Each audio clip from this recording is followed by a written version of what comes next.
we shall concentrate on the ones that happen in the heart, mention a bit of other structures here and there.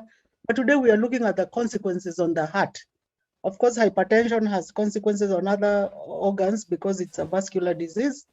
And therefore, when you get to those areas, then they will be mentioning the features at those sites. After talking about hypertension and the consequences, we shall look at ischemic heart disease. Ischemic heart disease is a common endpoint of other diseases, and we shall see how what we talked last week results in the effects of ischemic heart disease.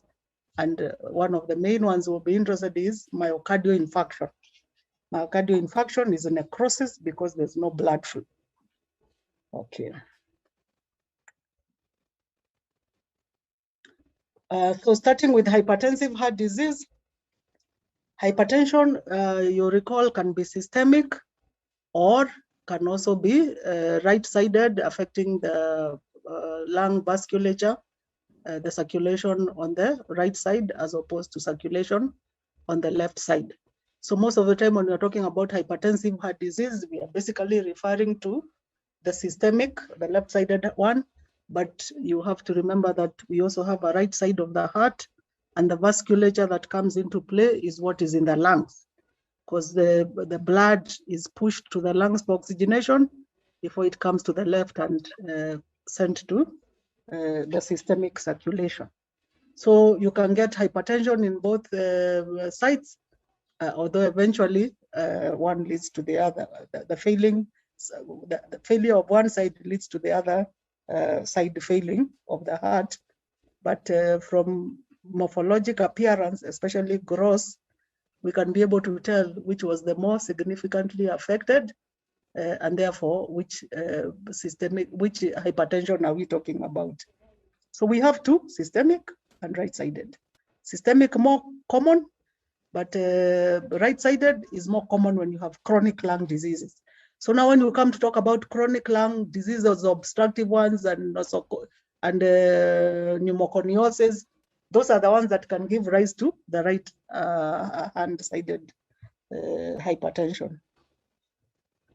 Okay, so we'll emphasize more on systemic hypertension. Okay. What happens when there's pressure overload?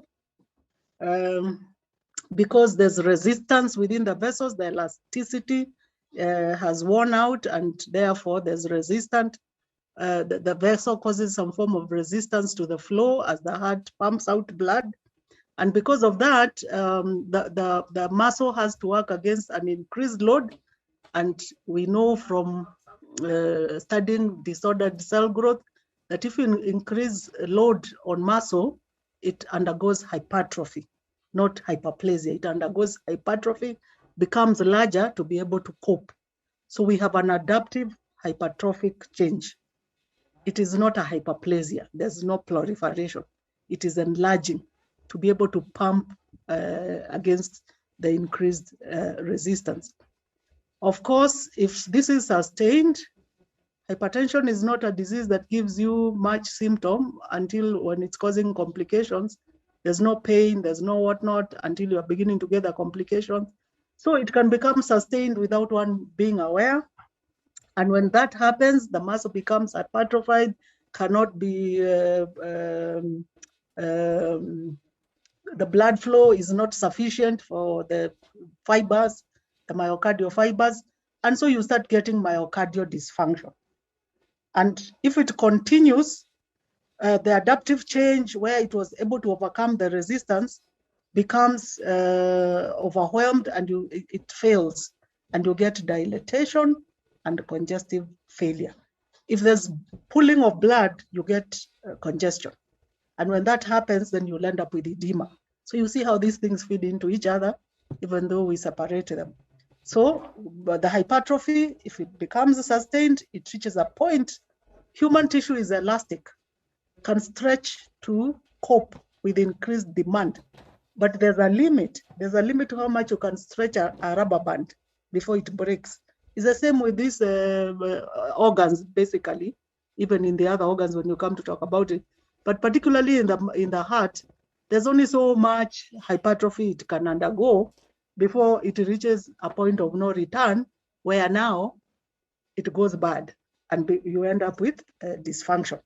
And that leads to the dilatation, the congestion, and when things are really bad, sudden death, when it can't pump, or the arrhythmias result because of the conduction system, and therefore there are consequences that are not nice. And the worst of them is sudden death that we attribute to cardiac sudden death. And this is one of the commonest causes of sudden death, cardiac sudden death in hypertensive and anybody with dysfunctional myocardium from whatever cause. Some are cardiomyopathies, others are recognized disease processes. But one of the ones that's well recognized is hypertensive. So if you hear somebody died suddenly, then a postmortem is done. Of course, there's the usual suspicion. There's the usual, somebody is joining with the noise. There's the usual suspicion of foul play. But that may not be. Actually, what may be is that the person had and recognized hypertension. And if you've started going to the wards, and even your experience last year, although COVID spoiled that part of your experience, you may have noticed that one of the first things that happens when you come to the hospital, we take blood pressure. We observe, we do observations, and one of the observations that are done is blood pressure. Maybe you've never asked yourself why, but it's because of these hypertensions that people are not aware of, and yet we know there are bad consequences, and some of the bad consequences relate to the heart, and of course the worst is sudden death. A significant proportion, people have done studies, a significant proportion of sudden deaths are actually due to cardiac deaths related to dysfunctional myocardium from whatever cause. And when you put all them all together, hypertension is high on the list. Okay, so how would we know? If I did a postmortem of somebody who died suddenly and the family says, no, we've never had any history. In fact, they tell you, oh, no, even the last time he was in hospital, they checked. But you know, if it's not, the hypertension comes and it might be very mild, you know, with their degrees of it. And, you know, they feel very well. But unfortunately, so long as there's increased overload, the myocardium will adopt. It will undergo cellular adaptation, which you don't see with the naked eye unless you do ECG or echo. You won't know. Unless you also do follow-up pressures, you may not know what is really happening. That's why some people are given gadgets to be able to monitor how the pressures are behaving. And because of that, we are able to recognize. So what do we see as pathologists? Because there's what the clinician sees, but even us, we are able to recognize if there's a sudden death and we are being given the heart to look at. So we have both gross. We are anatomic pathologists. We do gross. We do microscopic histology. And then, of course, there's some other things where even cytology counts. But in this one, we do microscopic gross, and microscopic histology. Okay, so what do we notice? When we look at the heart, the easiest thing to recognize is that there's cardiomegaly. How do we know there's cardiomegaly? Besides the fact that you can assess with your eye, there's some assessments that you can't tell. We tell people the heart is about the size of your fist. So if you're a big man, you have a big heart, literally. But how do we recognize? We have reference ranges. So we weigh hearts in the mortuary, or those who have started going there, we actually weigh the organs. And when we weigh the organs, we have a reference range per given population. What do we expect of a 20-year-old, 30-year-old, 50-year-old, male, female? So we oh my God. Manage those interruptions, please. So we have weight reference range. So when we do the measure, then we can say there's a cardiomegaly. There's an increase in the weight. And even before we open up the heart. Then when we open up, we see concentric left ventricular hypertrophy. How do we recognize that? We have precise measurements that we do. When you go to the mortuary, make sure they show you how we would determine if the left ventricle or the right ventricle for that measure is thickened. So there's the way we measure the thickness. If you don't use the reference point, then you could have false measurements that might tell you there's hypertension, and then when you do the weight, it doesn't tally. So it is a precise measurement. It's a precise science when we are saying that there's a concentric left ventricular hypertrophy. Luckily, I have a few images, and we have the ports for you to go and counter check. And of course, we have to demonstrate that there's no other underlying disease. There's no rheumatic heart disease. There's no other recognized heart disease because it's a disease. Hypertension basically is a disease of adults. So we have to ensure that there's no other underlying disease that could have brought about the hypertrophy.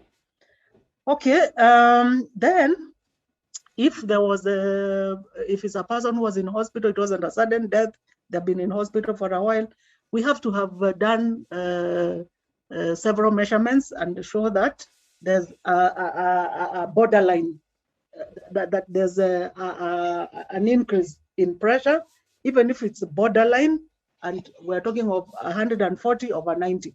So it's anything from 140 over 90 upwards, then that we say there's hypertension. Of course, there's mild, moderate, and severe.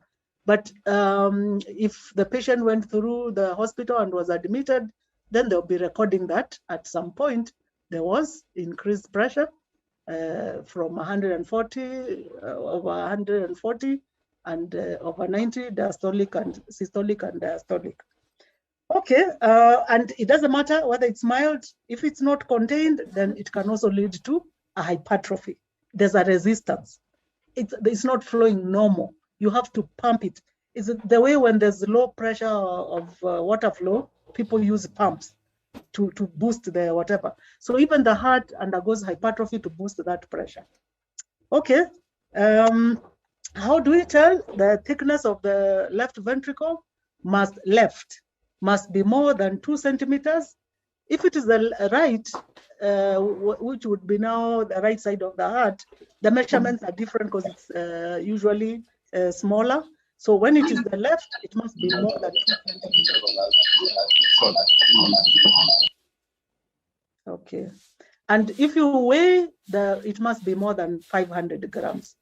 But we do have the reference. The women have lower weights than the males, and the reference is there. And people have shown that there's some form of variation, population, but basically not very different. So we are talking about 250 to 350 grams. If you see that, then you know. If it's smaller, then you have to also consider the rest of the organs and the size of the person. So these are guidelines for a population. And if there's impaired filling of the atrium, then there will be enlargement because there'll be pulling. So long as there's a volume, the heart stretches to accommodate. And that's when it fails, it becomes dilated. When the myocardium hypertrophies to the point where it can't cope anymore, then there's dilatation. So you can see dilatation in the background of hypertrophy. It is a physiological adaptive process, but that is related to a disease process. So we can see when it is hypertrophied and when it's decompensated because it becomes dilated, even if it was thickened. Of course, there are other more pathologies that can arise from that. Now, that is a basic, simple thing. Is there anything that we see microscopically? Okay, before we get to microscope, that's how it will look. And from this image, what did I want a pointer? From this image, you can see that this is quite thickened and there's a narrowing of the ventricular space. The muscle has to increase like a weightlifter. to be able to cope because there's resistance. The right one, not so much as on the left. And therefore it's a dramatic. This one has been cut transverse. Sometimes we can cut longitudinally. So in the museum, you will see some which have been cut longitudinally. But this one has been cut transverse. And of course, there are consequences. If you increase and outstrip your blood supply, like may happen here, then there are other disease processes that will occur that will be a common endpoint that we shall be talking about towards the end of this lecture. So that's what will happen. This is an actual case scenario. You can even see the blood in the mortuary where this was done. So it happens. We didn't used to see a lot of this, but now we have more stressed people, more people with hypertension that they don't know about. Once they are from 40-year-old, you learn from the clinicians that we have quite a number of hypertensives who don't know, and they are not, and even when they know, like the men are really poor at being compliant with medication, this is what would happen. And generally, we see a lot in the men. The women will have complied, taken medication, so they get the other complications that arise thereafter. But often the men who have refused, took 2 weeks. That's why once you understand the pathology of the disease, when you're persuading your patient in the wards, then you know what you're talking about because you've seen what is happening in these people's organs. You'll be seeing the whole patient, but now we are showing you the organ by organ, system by system. Here we are showing you organ by organ, but in the ward you'll be meeting Mr. So-and-so, Mrs. So-and-so, but this is what will be happening in their heart if you don't take time to educate them about hypertension. It is worthwhile to do so that the pathologist doesn't have to see this. Of course, they're the ones who don't come to hospital, the ones who don't ignore some of the symptoms. And you have seen it even with corona. Some are collapsing. Until they have collapsed, that's when we know they have the disease process. Okay, this is another one, another male. That was a male, this was a male, and they're usually between 40 and 50. And you can see what happened. The heart looks pretty good, actually looks very fresh, not much fixation. This is the healthy color of the heart, but unfortunately, it ruptured. This man had hemopericardium, and it had ruptured because of acute myocardial infarction. There was acute myocardial infarction. Acute myocardial infarction, you don't see much on the gross appearance. You have to confirm on histology. So it had ruptured. It was not a traumatic injury. It was because of acute necrosis, and therefore sustained pressure made it rupture. So sudden death. This one had sudden death. This one also had sudden death, and the mechanisms were different, but same underlying disease process. Okay, the dissection of the coronaries has not been done here. We would be able to see the effects of sustained pressure on coronary vessels. Okay, so when we take the sections, what do we see? That is at postmortem, the kind of stuff you'll be seeing when you do postmortems as medical officers. If we still don't have enough pathologists, some of you will find yourself doing these postmortems. Or people who died suddenly, nobody knew they had an issue, or if they did, they knew that they were hypertensive who wasn't compliant because he never felt any pain. Okay, is there anything else than we see under the microscope when we've taken those sections? Because people ask us, why do you have to take sections? You know, our traditions, we've done a postmortem, we are taking sections. Some start saying we have, the heart is missing, this is missing, but we are taking them for microscopy because the microscopy helps confirm the findings. So what do we see? And you see, what else the gross we show, we have images.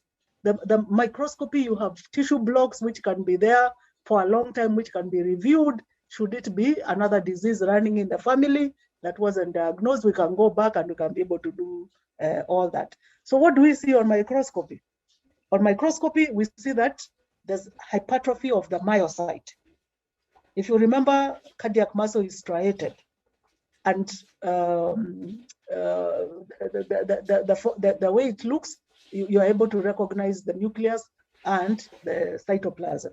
So when we look, we see that the diameters are enlarged, they're much bigger than normal. And if we have some part of it which hasn't, if it's the right side and the left is not, if you compare the two, then you will see that there's an enlargement of the myocyte, not an increase in the cells. It's just an enlargement. And when you, if the person survives because some intervention came in the form of medication, or they improved their lifestyle and reduced the stress and the pressure, but because now it has already been established and they haven't been taking the medication well, then some of the fibers die off. We say that there's only so much you can stretch it. It reaches a point where it can't cope and dies off. And what happens when you have cell death? Fibrosis takes place. There's a replacement by fibrous tissue. Fibrous tissue derived from the connective tissue supporting the muscle fibers. And we are, if it is a large area, we will be able to recognize grossly. If it's not, we are only able to recognize under the microscope that some of the myocytes died off and were replaced by fiber. So imagine a scenario where that happens, where along the conducting system, of course, that disrupts the function. But if it's in the heart, depending if it's not very large areas, there'll be some activity, function, assisted by the medication given, but it might not function as well, and therefore the person may be liable to other consequences, as we shall see. So what is the clinical presentation, which is of interest for you once you're in the ward? Early, there's compensation. Like I told you, tissue is dynamic, it compensates, so you don't see much. However, when you do ECG, you're able to tell that there's enlargement of the left ventricle. The pressure might be okay, but the ECG shows problems. Okay, if that doesn't happen, some may present with arrhythmias. And the arrhythmias that they present with are fibrillation, atrial fibrillations. And when you follow up, you find that actually they have untreated hypertension and recognized or badly managed. I mean, it could be the doctor who is managing badly. I hope you will not be party to that. Follow the recommendations you've been given. Don't go create your own formulas. These things have been worked out and people know which medication work. Don't go trying to create your own new formulations of how to give medications which have been worked out using studies. So badly managed, don't want to be part of it, because now these are some of the consequences. So arrhythmias, as in the form of atrial fibrillation or a failing heart, it just fails so that you get pooling of blood. And when that happens, you have edema, which can become generalized, congestive cardiac failure, or even congestive cardiac failure and dilatation as well. You can get a mixture of things happening. Okay, what can happen in these people who have hypertension? If you control the hypertension with medication, educate your patient, because you are the one who's done an examination when they've come to your office, and then you follow up and you find they still sustained, so you start them on medication. Educate them. I'm sure the guys in the ward will tell you why it is very important to educate people on their hypertension to manage it. It doesn't have pain. It doesn't have those bad things like diabetes. Therefore, there's a tendency not to be compliant. So with what we are seeing here, what we see at postmortem, you want to educate your patient so that they can have their pressure controlled. Why is it important? Because there's cost involved, and if they're buying medication, they might decide today I want to buy, I don't have, I'll do this, but you don't know what they're doing to themselves. They could end up with sudden death. Okay, if they can also get progressive ischemic heart disease. We talked of dying fibers, groups of fibers, until there's a scar. When there's a scar, arrhythmias, and some of the arrhythmias may even get worse. And why is this happening? Because in the coronaries, the hypertension is causing coronary artery disease. We are getting narrowing of the vessels, and as they continue narrowing, there's reduced flow to active enlarged muscle, which had to hypertrophy as an adaptive process. And now there's increased demand, reduced supply, and the consequences is ischemic necrosis, what we call the ischemic heart disease. And obviously that now starts bringing pain. There they start having pain, and suddenly from not caring what is happening to you to the reality that you can die suddenly. You can have a heart attack and die suddenly. So once you start getting the consequences of ischemic heart disease, people now become, but you see now that's a bit too late. By the time you're getting to that, a few fibers have died off. And we've said this is the kind of tissue which can't regenerate. It will be replaced with fibrous tissue. There's no regeneration. So you want to prevent. Prevention is better than cure in this particular scenario, and even in most of the medical diseases. Okay, of course, it's not only the coronaries which are being bothered. We have other vessels like cerebral vessels, of the renal vessels, and you can get progressive damage to the kidneys. People fear kidney damage more than heart. So if you mention that, they will listen to you. And they understand stroke, cerebrovascular accident. If you have a rupture of any of the cerebral vessels, people know it as a stroke, but from pathology, we know it's a rupture of these vessels because it has been weakened by this uncontrolled blood pressure affecting the vessels in the key organs, and end up with a rupture, a stroke. So some people can come as a stroke case. And then when you follow up, you see they are hypertensive who are not known, or a hypertensive who are disobedient and did not follow the regime. And personally, I always think that we don't tell them the true picture of what will happen. You tell them casually, endo kunywa hii dawa. But do you tell them what will happen usipokunywa hiyo dawa? You don't have to tell a diabetic. They feel sick, they go into coma, they have all that. A hypertensive may die before they have felt anything. Or they may have a heart attack or a stroke. So why not tell them the full story? Knowledge is power. Give the people knowledge so that they can take charge of their diseases. So that's what I would urge you. We just don't teach you hypertension for the heck of it.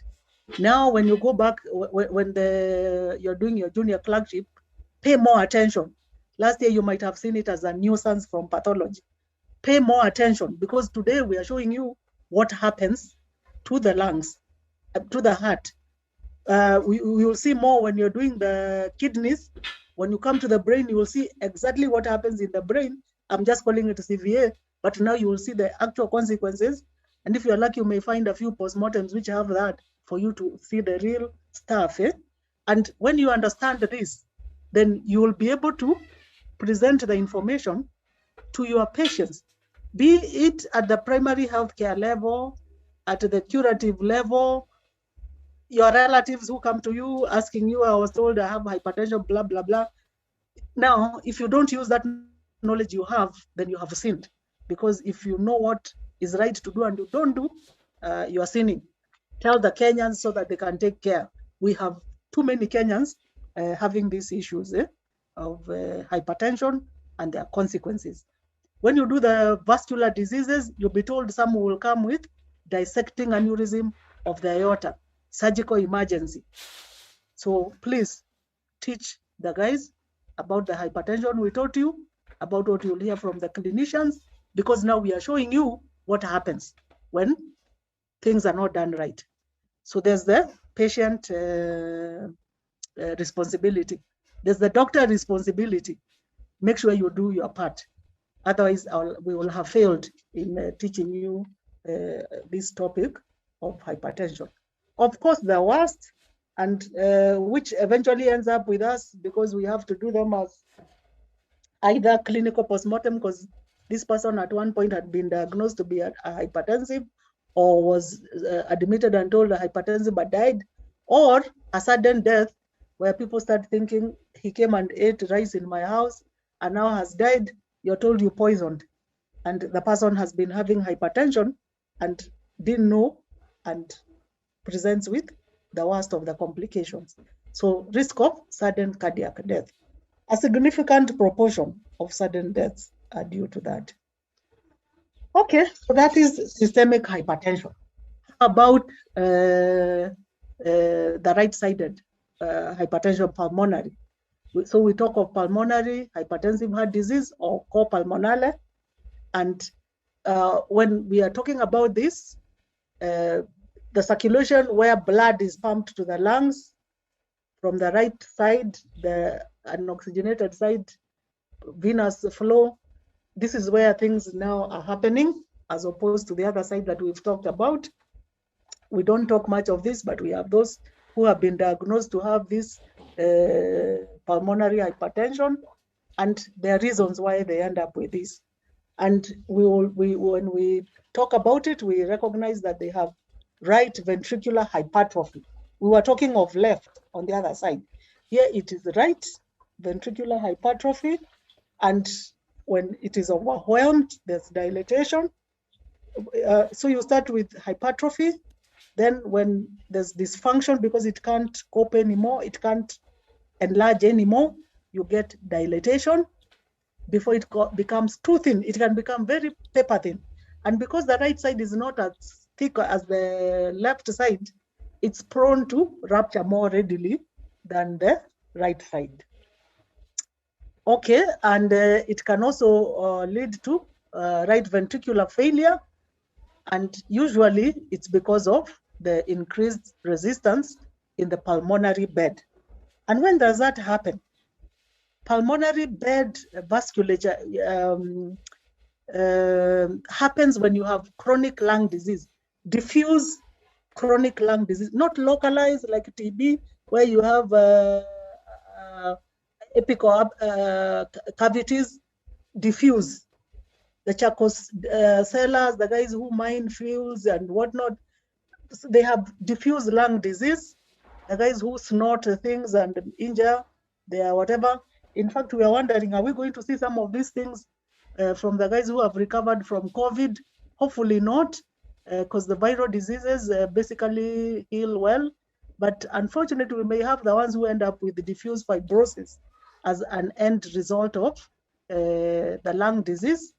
And what will happen is that there will be candidates for future pulmonary hypertension, because when there's fibrosis in the pulmonary bed, there's distortion of the vasculature. And when there's distortion of vasculature, there's increased resistance, and that provokes a pulmonary hypertension. Okay, this can be acute or chronic, depending on how fast the vascular bed is being affected. And it can lead to acute cor pulmonale, or you can get acute cor pulmonale because of massive thromboembolism. Some of the COVID patients are dying because of thromboembolism, complicating the underlying whatever. But when you have massive pulmonary thromboembolism blocking, then you can get acute cor pulmonale.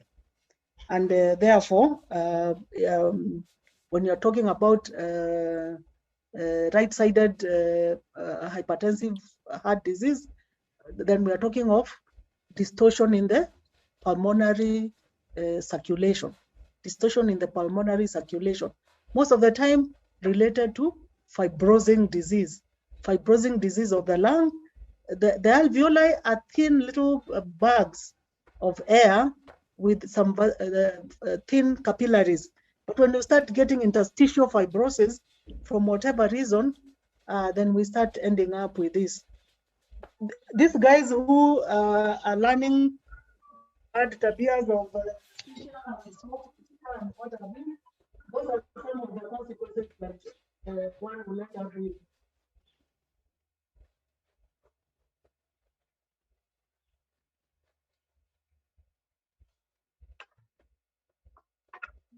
Sorry for that interruption. Okay, so anything that interferes and causes distortion of the pulmonary vasculature, then those are the kind of things that one will end up with. You will end up with pulmonary hypertension and anything related to that, the consequences of pulmonary hypertension. Okay, we can also get the chronic form.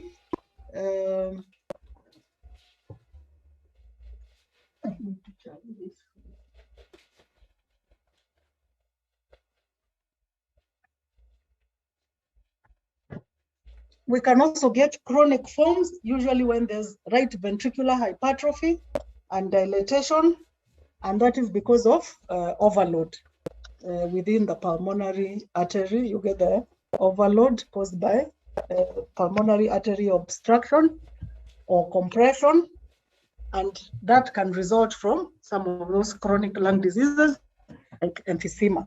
Emphysema, there's simplification of the lung architecture. Instead of the alveoli, they become very large, and that can cause compression on the pulmonary artery, and also because of the consequences of pulmonary hypertension, can cause blockage on the vessels and complicate the hypertension on the right side of the circulation. Okay, what do we see when it is the right side of the heart, which is having this problem related to what is the change in the vascular bed, the lung vascular bed? What we see is marked dilatation, this time of the right side, not the left side. The right side can thicken. It can thicken and look like the left side, so that you're confused when you're looking. But then you go back to your anatomic landmarks and they'll be able to guide you. Or you can get dilatation of the ventricular side because of pulling, because there's a resistance within the lung bed. So you also get dilatation. And when we do a cross-section of the heart, the way we saw, instead of seeing it as a crescent, you start seeing it as an oval, because there's pulling. There's pulling within the right ventricle. So when you do a cross-section, instead of seeing the ventricular space cavity as a crescent, you start now seeing it as an oval, because the heart can't empty all the blood into the lung within the right ventricle. So there's always the pulling, and whatever remains stretches, and when you look at it, it looks oval. So when we do those cross-sectional cuts of the heart, then we are able to see that there's alteration in the ventricular cavity. Okay, when it is chronic and there's compensation, we get hypertrophy. Usually it is 0.5 centimeters. The left side is usually 1.5, but the right side, the normal is 0.5. And when it becomes very hypertrophied, then it can reach 1 centimeter. In fact, in some times it can be equal to the left side. But like I said, when one side fails, the other one follows. So even when we are seeing progression of disease on the right side, you will see some effects on the left side. And when we have disease on the left side, you start getting some effects on the right side. Because it's a continuous circulation, eventually one side draws the other one and causes some significant pathology. Okay, we may have secondary compression of the left ventricle, or even cause tricuspid in the pulmonary bed, may now cause either left ventricular compression of left ventricle, which also won't feel well, or malfunctioning of the ring that holds the tricuspid valves on the right side of the heart, and therefore you get a regurgitation. That worsens the situation, because the valves close so that the blood moves into the lung, But now if there's regurgitation, whatever was pulling, now the volume increases every time there's pumping because of the regurgitation. And that causes to make it dilate even more and eventually fail. So you get dilatation and eventually failure.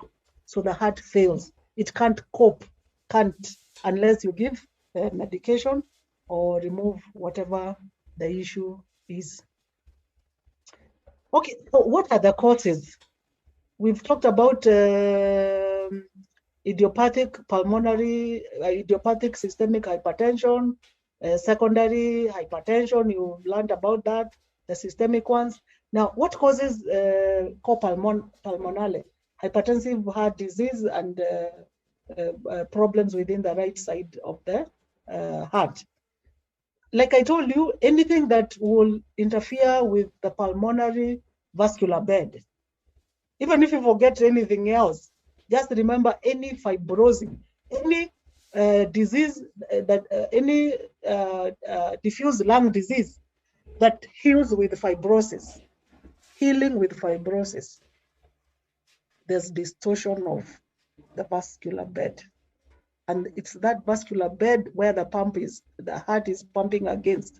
So when that causes to increase the resistance, there's an effect on the heart, and you end up with copulmonale.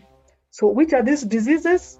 Chronic obstructive lung diseases, bronchitis, bronchiectasis, what is the other one? Emphysema, diffuse pulmonary interstitial fibrosis, people who've been exposed to toxic fumes. You know, the guys who survive toxic fumes, like when we hear there was an explosion in some industry, there was this toxic smoke. If they survive, that's what they end up with, healing with fibrosis in the lung. Anybody who snorts anything, interstitial fibrosis. So even if you're curious, you don't know whether you will provoke healing with fibrosis.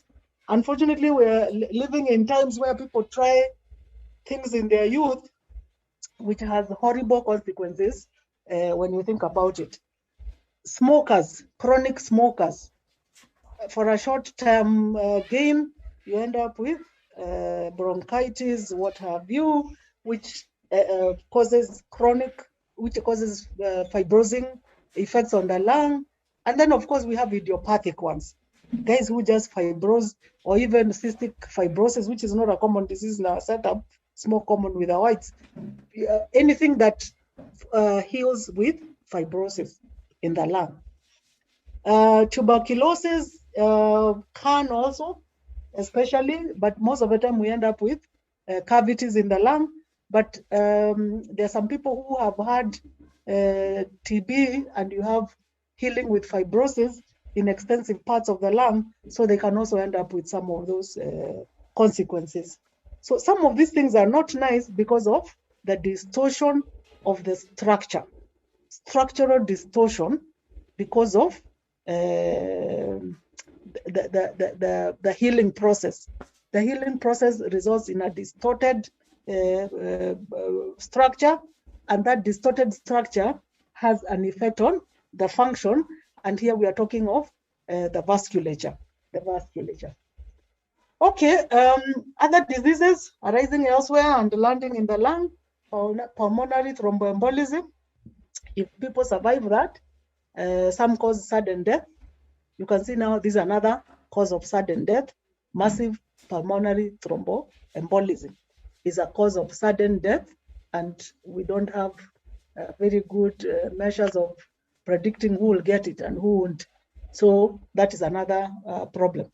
Pulmonary hypertension, which can result from small showers of thromboembolism, small showers, a big embolus blocking the trunks gives you sudden death. But if you have, and if you survive, then you end up with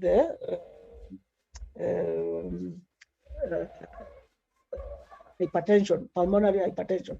But if you have small showers blocking small end arteries in the lung, then there's healing with fibrosis in the ischemic ends, And what happens is that now that is like having a diffuse lung disease, which has healed with fibrosis. It's equal to somebody who has interstitial fibrosis, and they end up with that. Tumors, arteritis, blockage of vessels, then you end up with the same ischemic effects. Small tumor microemboli, the lung has a double blood supply. So many of the emboli coming from all over will pass through the circulation, some lodge in the small arteries within the lung. And what happens is that one ends up with fibrosis and pulmonary thromboembolism. So sometimes it's possible to work out how one started and how it continues and what builds up on the other. So those are some of the things. So even if you don't remember anything, any fibrosing, diffusely fibrosing disease within the lung can bring about pulmonary hypertensive heart disease. And of course, here we have another element. If the problem is the chest wall, anything affecting the chest wall can also provoke pulmonary hypertension because it will have an effect on the functioning of the lung. And what are those ones? Distortion of the skeleton, kyphoscoliosis, bending anteriorly and laterally, kyphoscoliosis, the people who have a distorted spine. When there's distorted spine, there's distortion of the chest cavity, and that affects the functionality of the lungs and creates a hypertensive effect. Obesity, the fat compresses on the chest wall. Neuromuscular disease, like the guys who have polio or some other diseases that affect the nerves and therefore affects the innervation of the function of the chest wall. Even those ones also are liable to getting that. There can be other disorders, and these disorders may be biochemical, like metabolic acidosis. They have a functional effect, not a physical, a functional effect. They cause constriction of the pulmonary artery, hypoxemia. I mean, if you've never been interested in the lungs, Corona by now must have made you interested in what happens in the lungs. Unfortunately, some of them are so dramatic, can be reversed because they put into play quite a bit of the immunological reactions. And I mean, you can't oxygenate the blood. I know they have been trying to oxygenate the blood outside the system. And like what you can do with the kidney is clean up the blood through the whatever, using what's this? Dialysis. Now you can see what happens when the lung is not functioning. It's a terrible scenario of trying to deliver oxygen to the rest of the body when there's no bed to deliver the oxygen in. Even if you have that oxygen and there's nowhere for this to happen, then it becomes very bad. And the effects are functional: metabolic acidosis, hypoxemia, go climbing Mount Kenya, living up there, chronic high altitude disease, and obstruction of the major airways. So that can also have an effect, but it's not mechanical. What we've been talking about is mechanical, but now this is functional. These things interfere with the functionality of mainly the vessel, Whereas on the other side, it is the structure where the vessel is, and it increases the resistance. So very interesting when you are talking about that, and I think it becomes clearer when you do the respiratory system. Okay, so when all those have happened, what are the consequences? Now we go to the next disease process of the heart, which is a consequence of what we did last week and what we are doing now, and others that we will not have a chance to cover, but you will get to hear through internal medicine, and you are free to read about them. Okay, so we move to the next topic. And this next topic is ischemic heart disease. And then we go back to the basic principles. What is ischemia? Ischemia is reduced blood flow, sudden cessation of or slowing of blood flow. And when it happens in the heart, it is related to syndromes that results from myocardial ischemia. And that will happen because the perfusion, there's an imbalance between the perfusion of the myocardium and the oxygenation, the demand of oxygenated blood. The myocardium is not getting enough oxygenated blood, either because of perfusion or either because of increased demand. So it may be that we are not delivering enough blood, or there's increased demand. It can be coronary artery disease, or it can be hypertrophy, or it can be a combination, because life is not that simple, 1 + 1. It has permutations which are not that simple. Okay, so what happens when we have ischemia?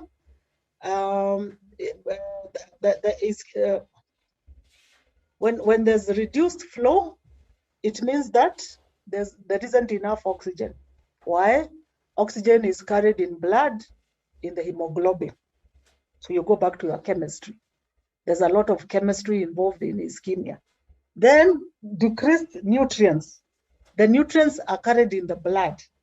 The liver, the stomach, everything that is involved in the digestion and absorption of nutrients serve to deliver these nutrients to the cells, which are undergoing aerobic metabolism, and the cells are doing their normal physiological function. Some are multiplying to replace the ones which are being lost. Others are multiplying to replace the injured ones. So you need the nutrients. And these nutrients, amino acids, glucose, everything else is carried by the blood.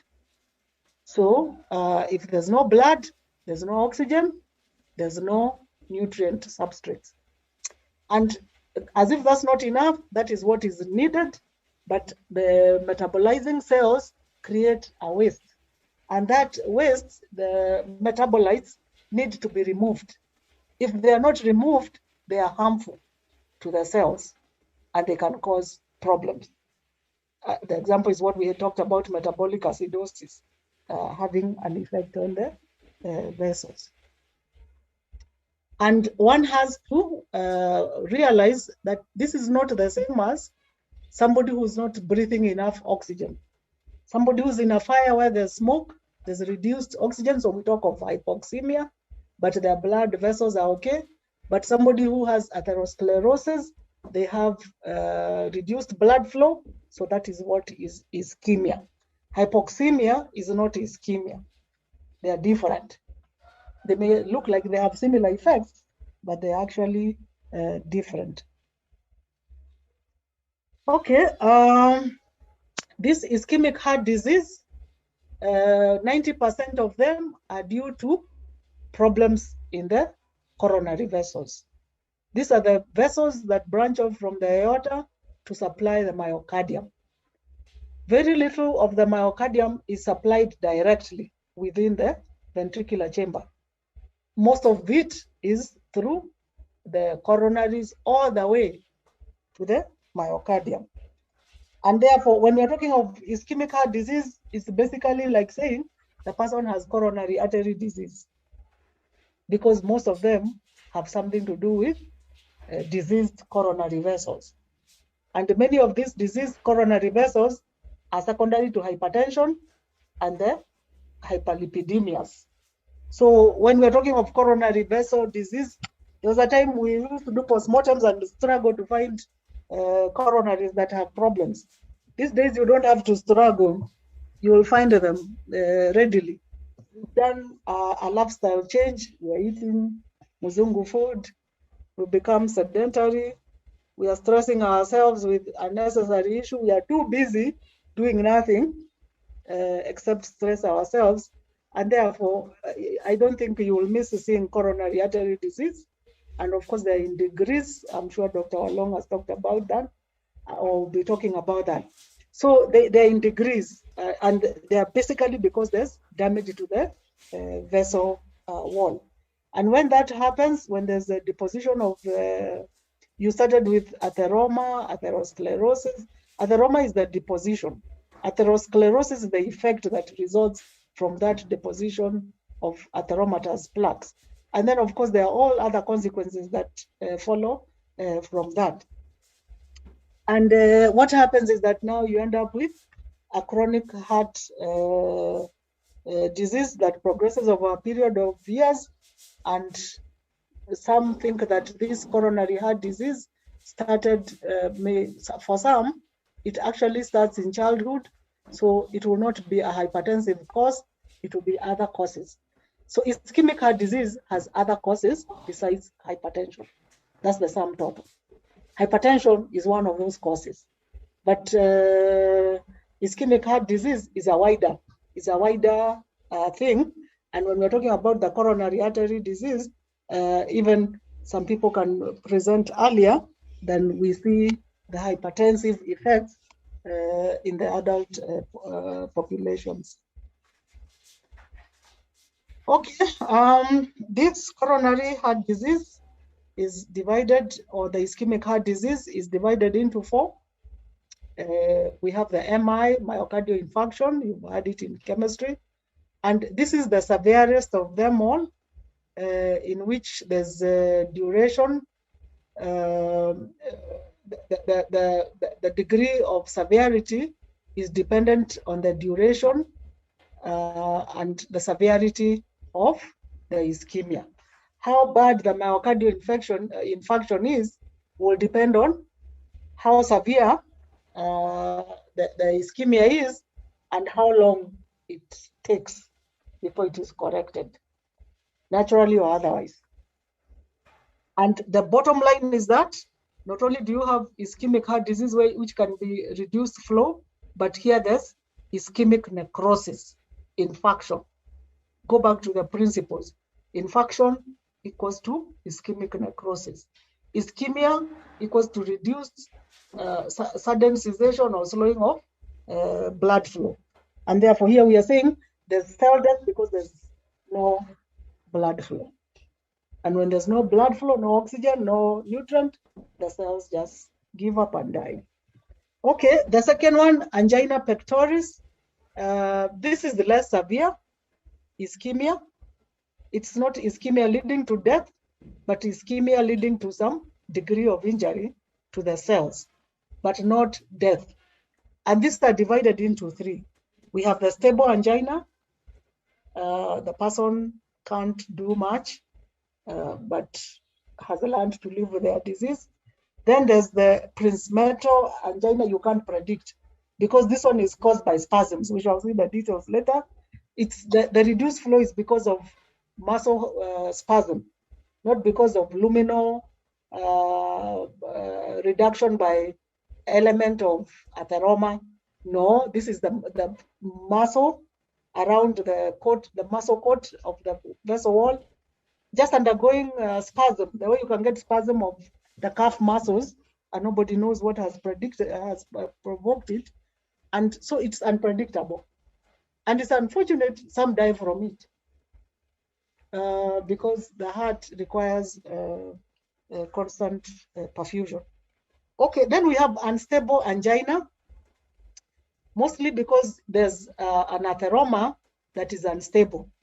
And we shall see what makes them unstable. And those ones are bad because somebody can die then.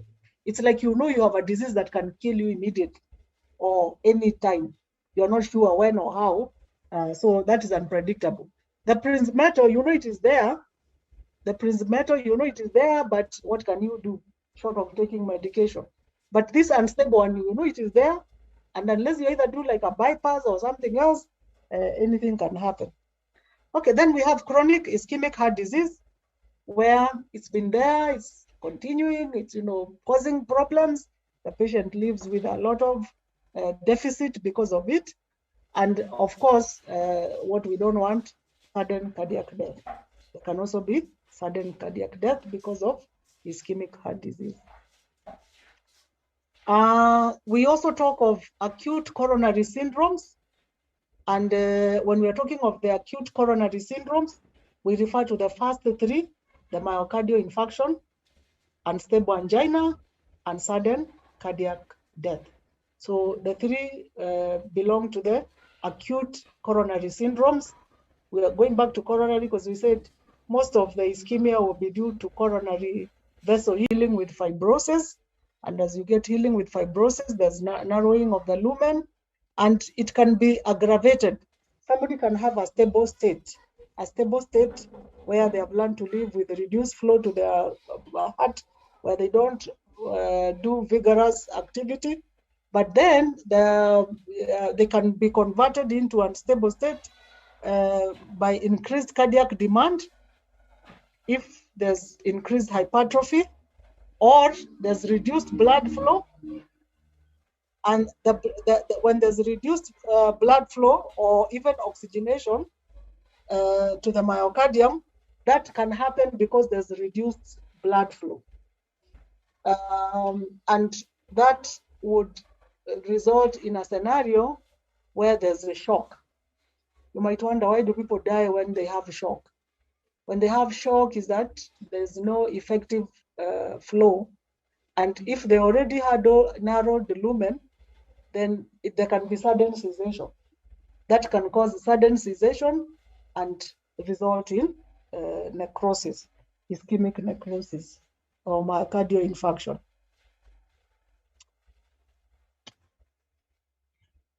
Okay, if you look at the ischemic heart disease, the risks depend on the number of vessels which are affected. The heart has the right and left, and they have branches. So it depends on which of those vessels are affected, which distribution is affected, which area is affected because of the vessel affected, and then how the structure of the obstructing atheromatous plaque. Why would that be of interest? Because if it is incorporated into the vessel wall, then that is fairly stable. You can only now talk about the flow of blood. But if that plaque is unstable, and there are reasons why it can become unstable, we shall see, then it can break off, it can hang out, and cause a complete blockage. So even these atheromatous plaques, which we said they start forming soon after infancy, it's only the infants who don't have anything on their vessels, but even children have fatty streaks. And as one continues in adulthood, the fatty streaks become plaques. So we have different degrees of these plaques in different vessels. And take an interest to see when we open up the blood vessels in the mortuary.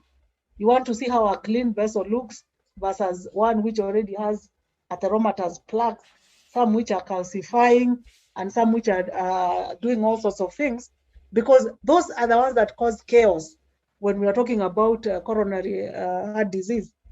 And if they're in the coronary vessels, then we have a scenario where there's ischemic heart disease, and depending on how stable it is, then it can be unstable angina for a given individual. Or there's a risk of sudden myocardial infarction in a person. Why? One of the plaques can break off, go down the bloodstream and block a smaller vessel and cause ischemic heart disease or ischemic necrosis that wasn't there before. The person might not even have known that they had a coronary artery problem. Okay, so we cannot predict based on what we see grossly, or even what the cardiologists are able to see when they do catheterization.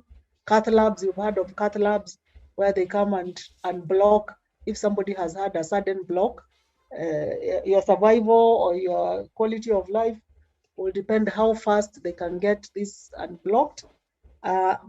We cannot predict the clinical disease based on anatomical observation.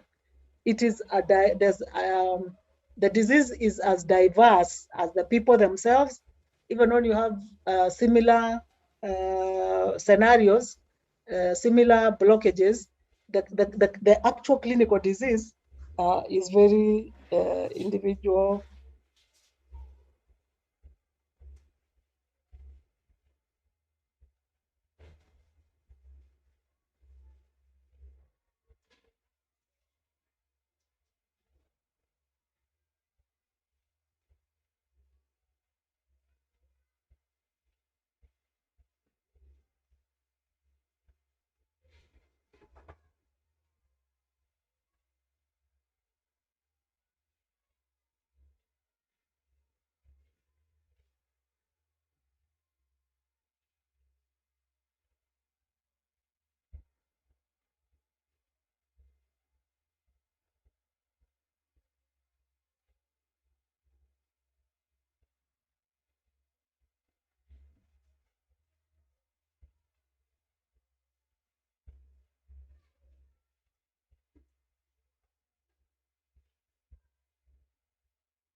Specific.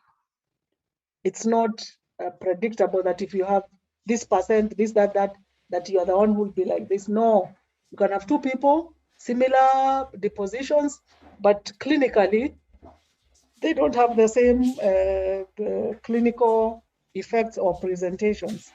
Yet we know that they have similar depositions.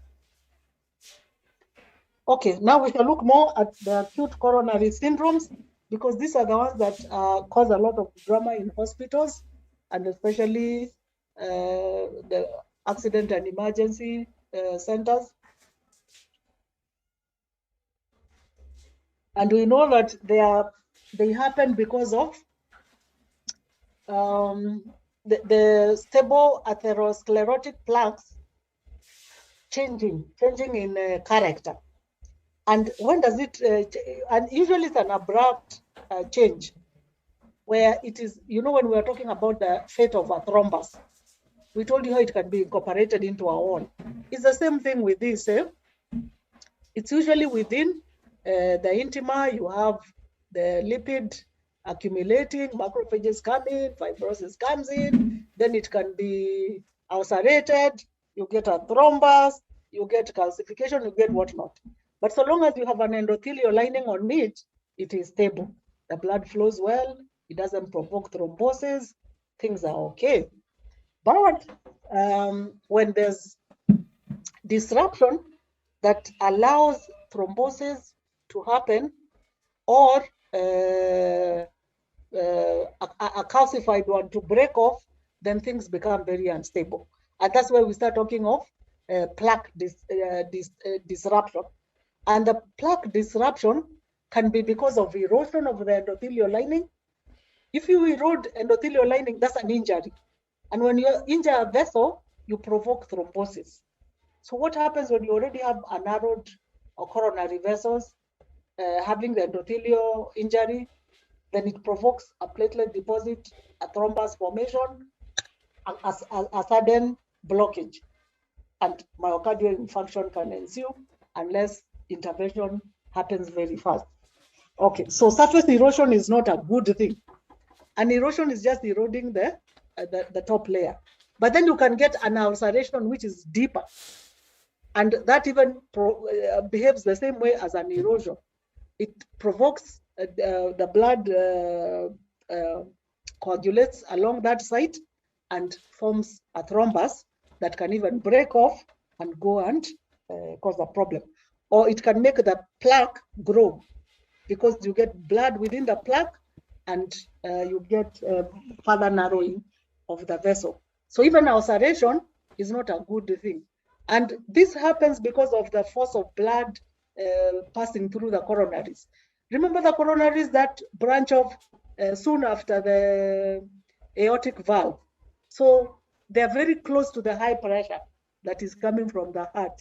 And that can, the flow of blood itself can erode the endothelium or can cause ulceration of the plaque. It can cause fissuring. Fissuring is a crack, a vertical crack. It can cause fissuring and even rupture. When you get rupture of an atheromatous plaque, it can break off completely and be carried further. Or you can get a deep hemorrhage, and it will serve the same thing as when you have an ulceration and that provokes thrombosis and increases the size of the blockage. So that's what happens when you have these things happening that cause a stable plaque to become unstable, and you convert somebody who was okay to a case where they can just have sudden cardiac death because of these changes happening on the site where the plaque is. And the complication most of the time of all these things happening is that they provoke the coagulation cascade. And when that happens, the body does its thing and the blood forms a thrombus, and that thrombus has horrible consequences further down the blood flow. Further down the coronary flow, then you get complete blockage and infarction. Infarction is not good because it means that part of the heart will not function, and it might be critical and cause the person to die. Okay, so when we look at the epidemiology of ischemic heart disease is a big thing in the Western world. It's becoming a big thing in our setup because of these other complicating diseases we are getting, lifestyle diseases. Before we had infectious diseases and what have you. Now we are coming in with this, what do we call them?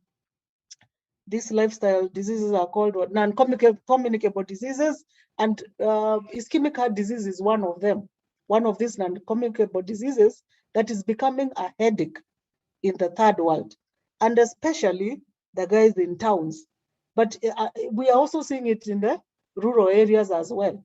It will be more of a headache for you guys as you are practicing than it was for my generation, where it would be a shock to hear somebody has a heart attack, or we've done a postmortem and demonstrate a myocardial infarction. Today is the order of the day. Every now and then they will find them because of the hypertension, the diabetes going out of control, and all other obesity, eating bad food and becoming overweight, and we are not physically engaging ourselves, and we are not going to the gyms. Even when we adopt the Western lifestyles, we are not doing as the Western guys do. If we are going to adopt the Western lifestyle, then we adopt everything. They eat all those fatty stuff or foods with a lot of that are likely to provoke high lipid levels, but they counter that with their activities. For us, we don't engage in gyms, We don't engage in manual work. We're just there sedentary, yet craving what the Western world is eating. Yet, if you go by what we had in our diets, they were much healthier and we were physical. We did a lot of physical work. So we have to find a way of countering that. And even amongst ourselves, that we don't have doctors in the future having heart attacks because of the kind of jobs we have, where you don't have much physical activity, yet you're able to afford the bad foods. Yeah, so there's quite a bit that is involved here. And it's becoming a thing of concern. It's becoming a thing of concern. We've seen enough of cases to cause us to worry. So we need to talk about lifestyle modification of the risk factors. Smoking, I think people have talked so much about smoking. It's not a nice thing, but now it's coming in another form, like the shisha stuff. I mean, that is smoking in another format. Snorting cocaine, smoking, bad things. And then, of course, cholesterol levels. If we are going to take dairy products, take cheese, take whatnot, then we know that will be our lot to deal with. Of course, hypertension is with us. The African race, we are more prone to hypertension, and the sedentary lifestyles in towns where we use vehicles, we don't walk much, we don't go to the gyms. The sedentary lifestyle is not very good for the working class. The working class have that problem in our setup. And then we also have to control the medical conditions that we are encountering, the diabetes. There's a need to control the diabetes better and understand the disease processes. I hope you'll be the generation that will help us understand why we are seeing more and more diabetes in our populations, and we must control them better. And then, of course, obesity. Obesity is a new disease. It's always been there, but now it's becoming epidemic proportions in the Western countries. But even in our own country, we can actually see it. People are overweight. So like this corona has made people very overweight because we are not going far, and people are overeating because of stress. So even though we are told we are poor, we have enough food to make people obese. So we have to worry about obesity. And there was aspirin prophylaxis, but there's quite a bit of change concerning that aspirin prophylaxis. I think you'll hear more of that, what prophylactic measures to take on those who already have the underlying coronary artery disease, so that, or the hypertensives, so that we prevent ischemic heart disease. Okay, the pathogenesis of ischemic heart disease, we said, is synonymous with the coronary artery disease. There's reduced perfusion because of narrowing of the vessels, and yet there's increased demand, like if there's hypertrophy. If there's hypertrophy of the myocardium, even if it is like a cardiomyopathy, where we can't find the reason why the heart is enlarging, then we talk of increased demand. We also have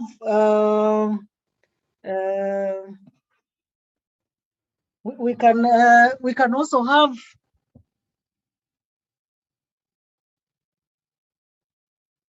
can also have atherosclerotic plaques resulting because of what is going on within these vessels, and depending on how much of it is there,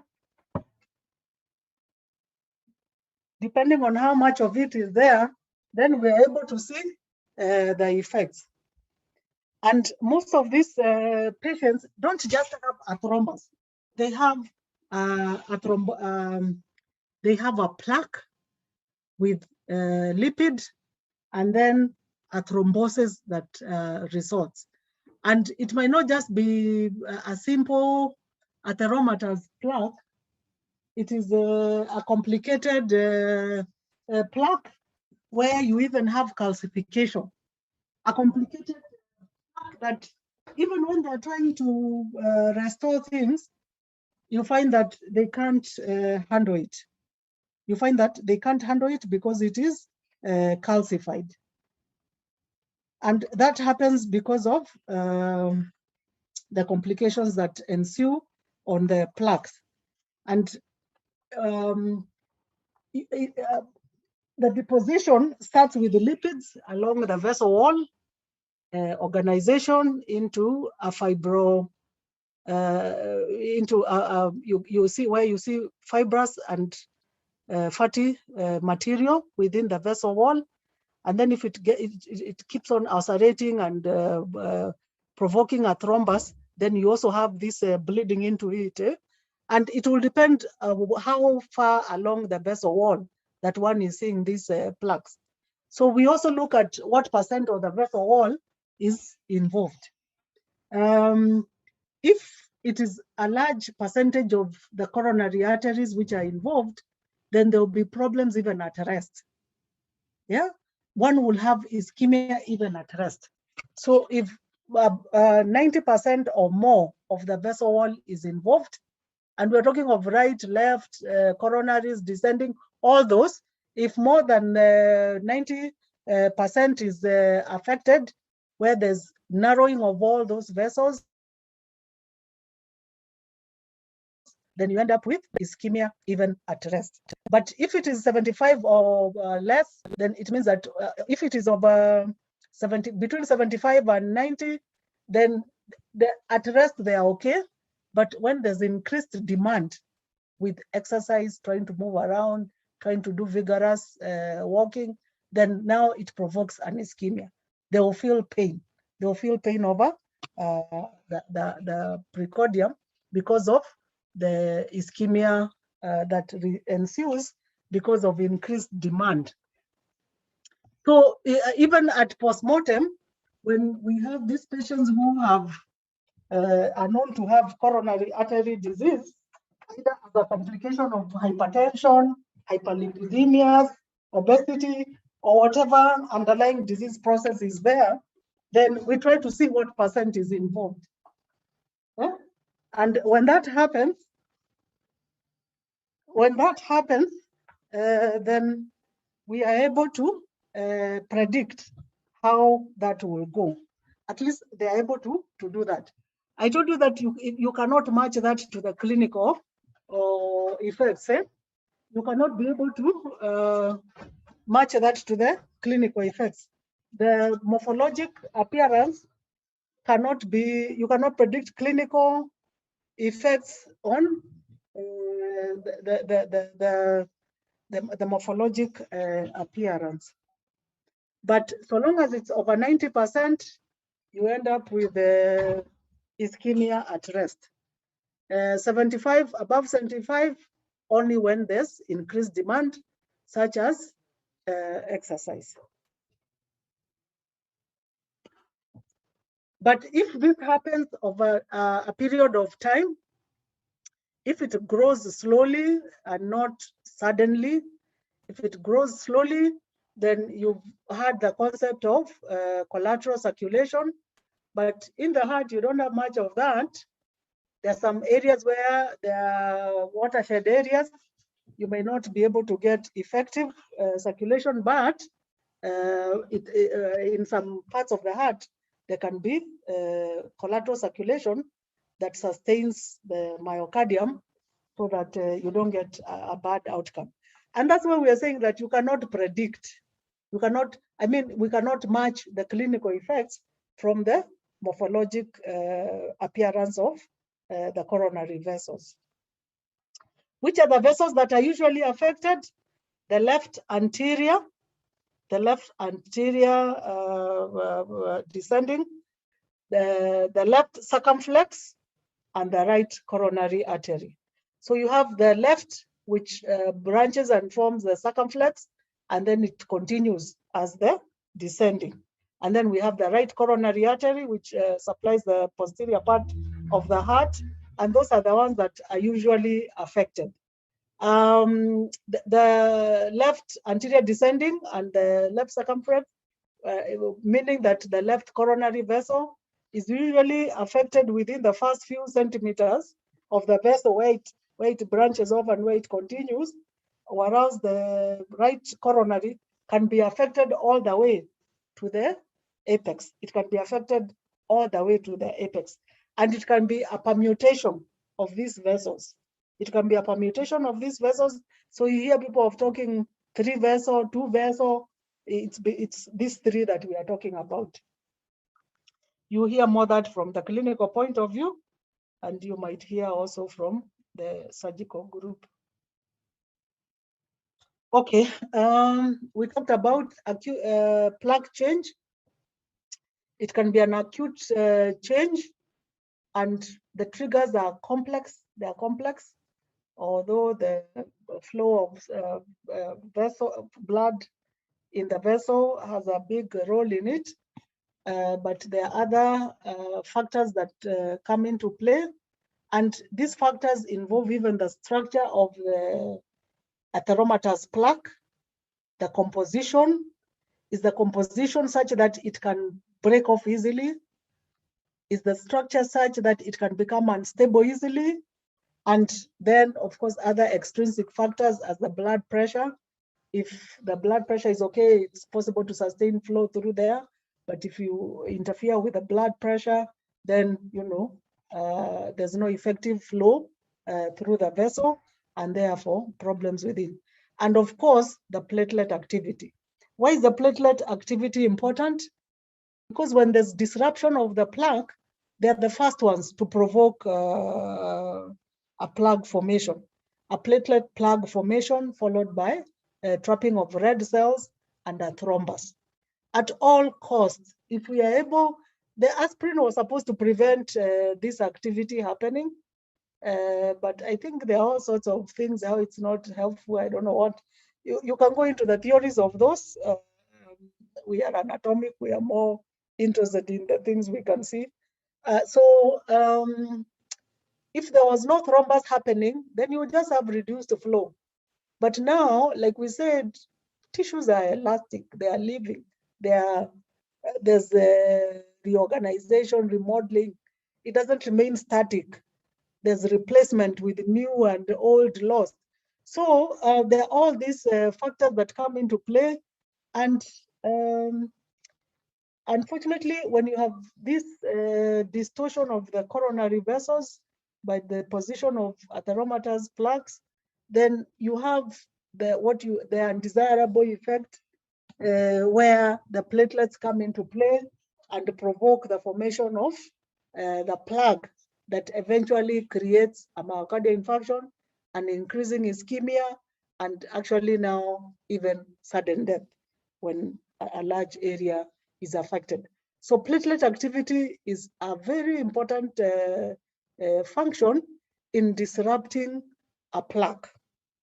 A plaque can be stable with a nice endothelial lining, but whatever triggers the platelet activation and provokes the formation of this platelet plaque and eventually a thrombus brings about into play a scenario where the whole organism dies off, the whole being dies off because of that.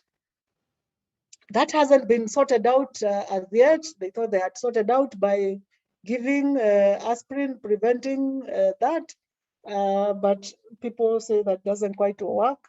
I'm sure the day we are able to come up, then we can be able to prevent these sudden changes, except like when you have a calcified plaque. Once it calcifies, dystrophic calcification of a plaque, then it's easy for it to break or acerate. It's easy for it to break because you have calcified the dead material there. So it is not, it doesn't expand well. And therefore, as blood is being pumped through, it breaks easily, provokes fissuring, and all that. So these adaptive processes that take care of that injured site, because it's a process of injuring by deposition of those lipids, then now brings a scenario where the dynamics can change and lead into another disease process. There's a disease process that lead into another disease process. As much as possible, the human tissues work best when they remain in their usual anatomical arrangement. But when there's distortion, healing with this and that, or adaptive process here and there, then you get scenarios where whatever has come in as an adaptive change, a healing process,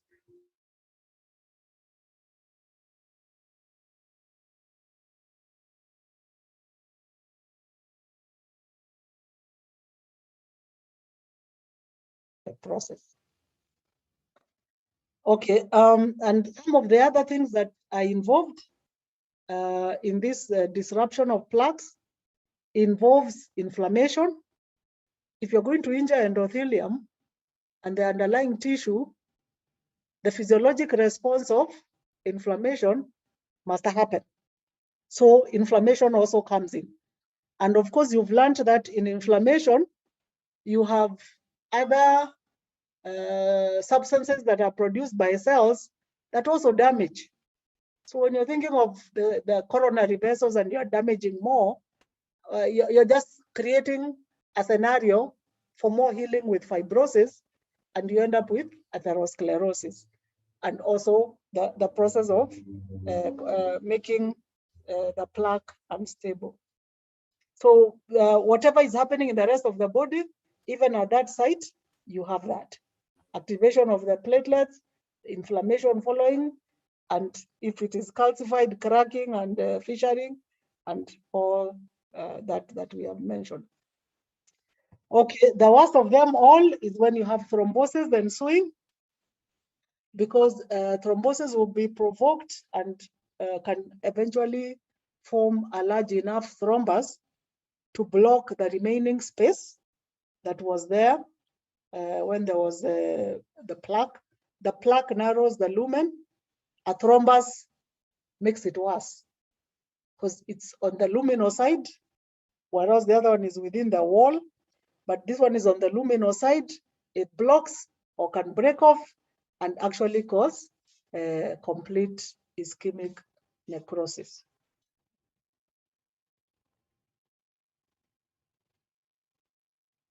Okay,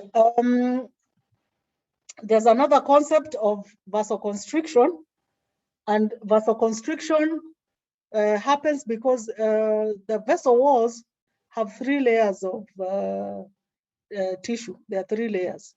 You have the endothelium, the middle layer, and the external layer.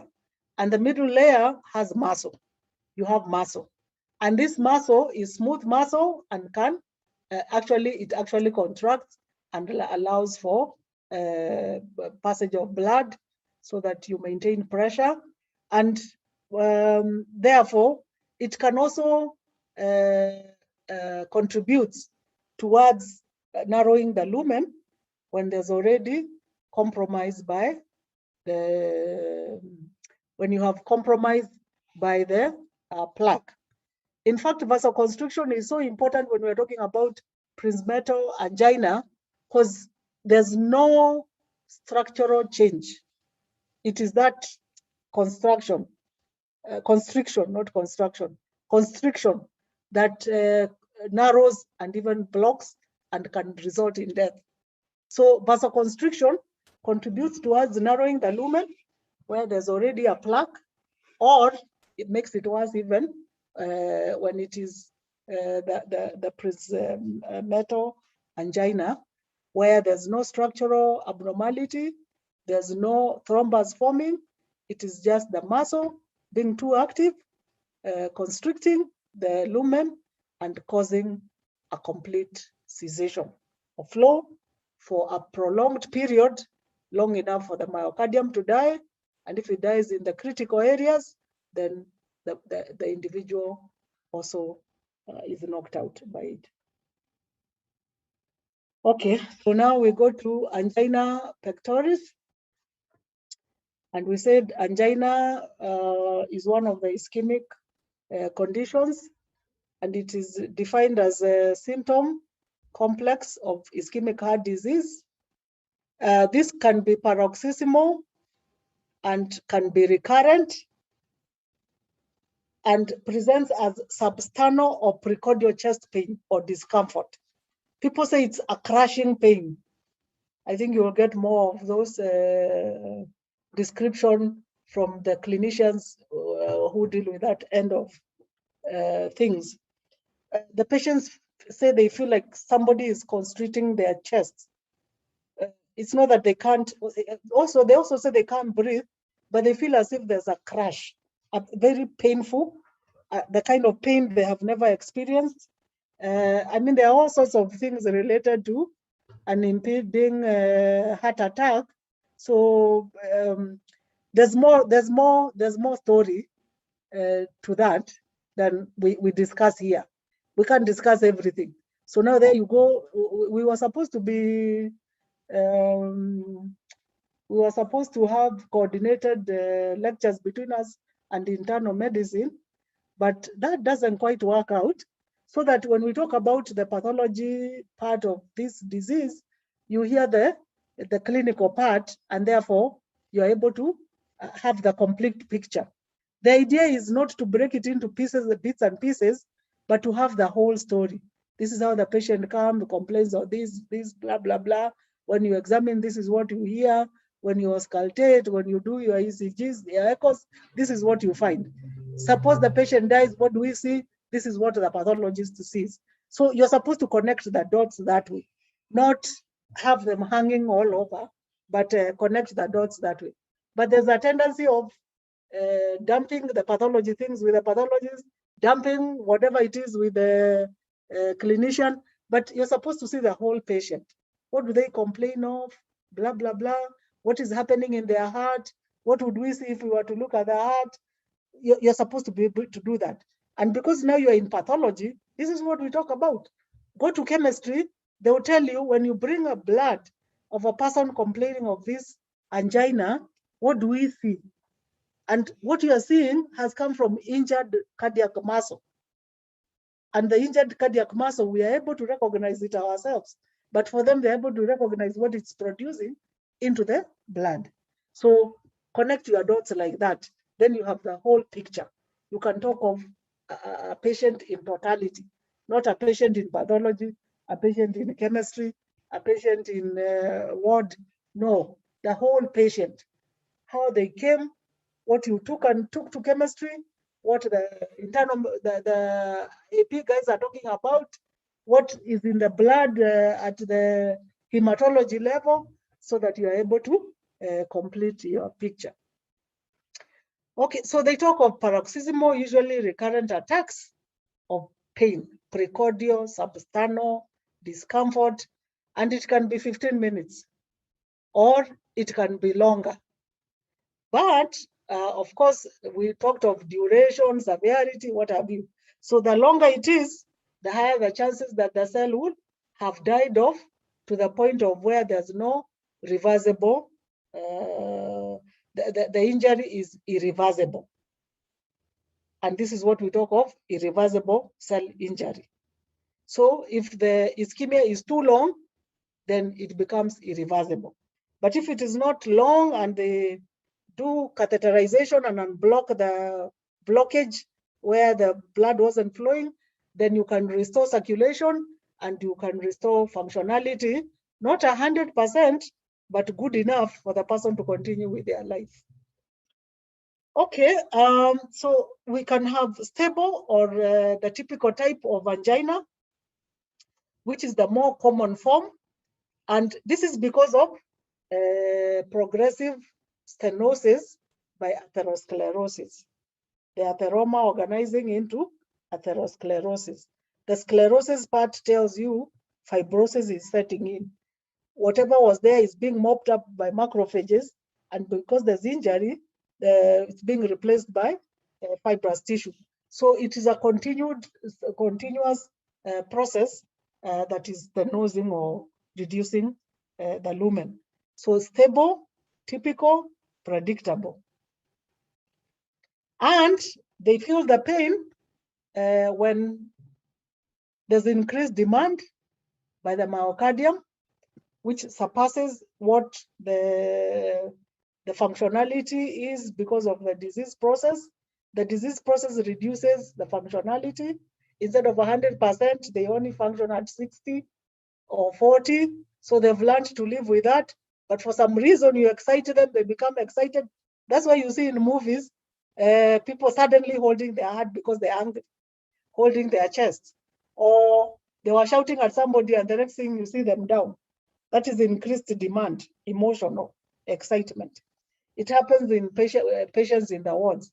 So most of the time when they come to the ward and there's suspected MI from chemistry testing or clinical assessment or echo or whatever, then you keep them in a scenario where they will not be excited by seeing their relatives because they might be knocked off, whereas they were stabilizing. So it's precipitated by increased demand, and the demand could be somebody is trying to do an exercise where the heart can't contract more to cope because there's reduced, the heart may contract, but the lumen is too small. It doesn't help flow of blood to the myocardium and therefore cannot respond. This kind is relieved by rest and most importantly, by medication. They're able to take medicine and get better. If they rest, they are better. So cardiac patients are always, they don't have very exaggerated movements. They are always very relaxed because they feel bad when they have increased demand by increased activity. Okay, then we have the Prince Metal one. This one is unpredictable. And I've given you the reasons why it's unpredictable. The lumen is okay, structure is fine, function is a problem. You can't tell what will happen. It can occur during rest. It can occur during unpredictable, loose cannon, unpredictable. You can't tell when this smooth muscle in the coronary will decide to go into spasm. And ECG would indicate most of the time you cannot.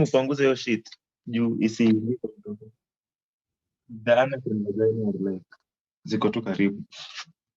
Akipush, as in hadi sheet tu inajitokea. Bro. So you have to keep on wiping her anus. Open the Okay, so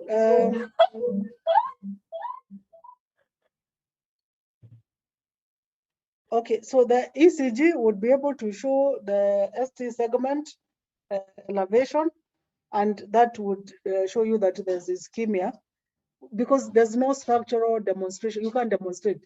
You can't provoke it with anything to prove that it is there. But the person has the symptoms and it has even killed them.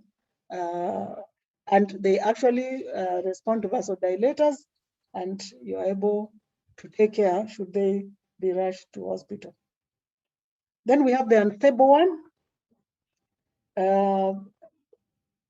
Not as bad as, well, this is bad because it can kill you suddenly, but at least you're able to do something. Unlike the Prince Metal one, which you don't know who will get, or this one you already know who has, and therefore you're able to take mitigating measures, but some measures might not be very useful once it has already happened. Here there's increased, there's pain with progressive increasing frequency. The pain gets longer, more frequently, unlike the other one, the angina, the stable angina, and they need less effort to provoke the same pain, and the pain takes longer, can occur even at rest now, whereas before we said it's when there's increased demand, like when they have exercise. it stays longer before it goes, whereas the other one is short-lived. This one takes longer. And then they actually, these are the ones who with time end up with a myocardial infarction. So we say that it is a prodrome of myocardial infarction. With the time, they will definitely go into infarction. Why? Because there's so much narrowing, there's a loose plaque, and that plaque can go and block, unless now you deal with it as they do in the cath lab, catheterization lab. Okay, so now we come to myocardial infarction. And what is this myocardial infarction? It's also what we call heart attack, but from the pathology point of view, it is death or ischemic necrosis of myocardium. Death of myocardium due to ischemia. And we said ischemia will result in this myocardial death because there's no oxygen, there's no nutrient, the cell needs all that to survive, and therefore it naturally dies off. And if the person survives, then you end up with healing with fibrosis. When patients get this myocardial infarction, a third of them die. It almost follows the same parallel as a stroke.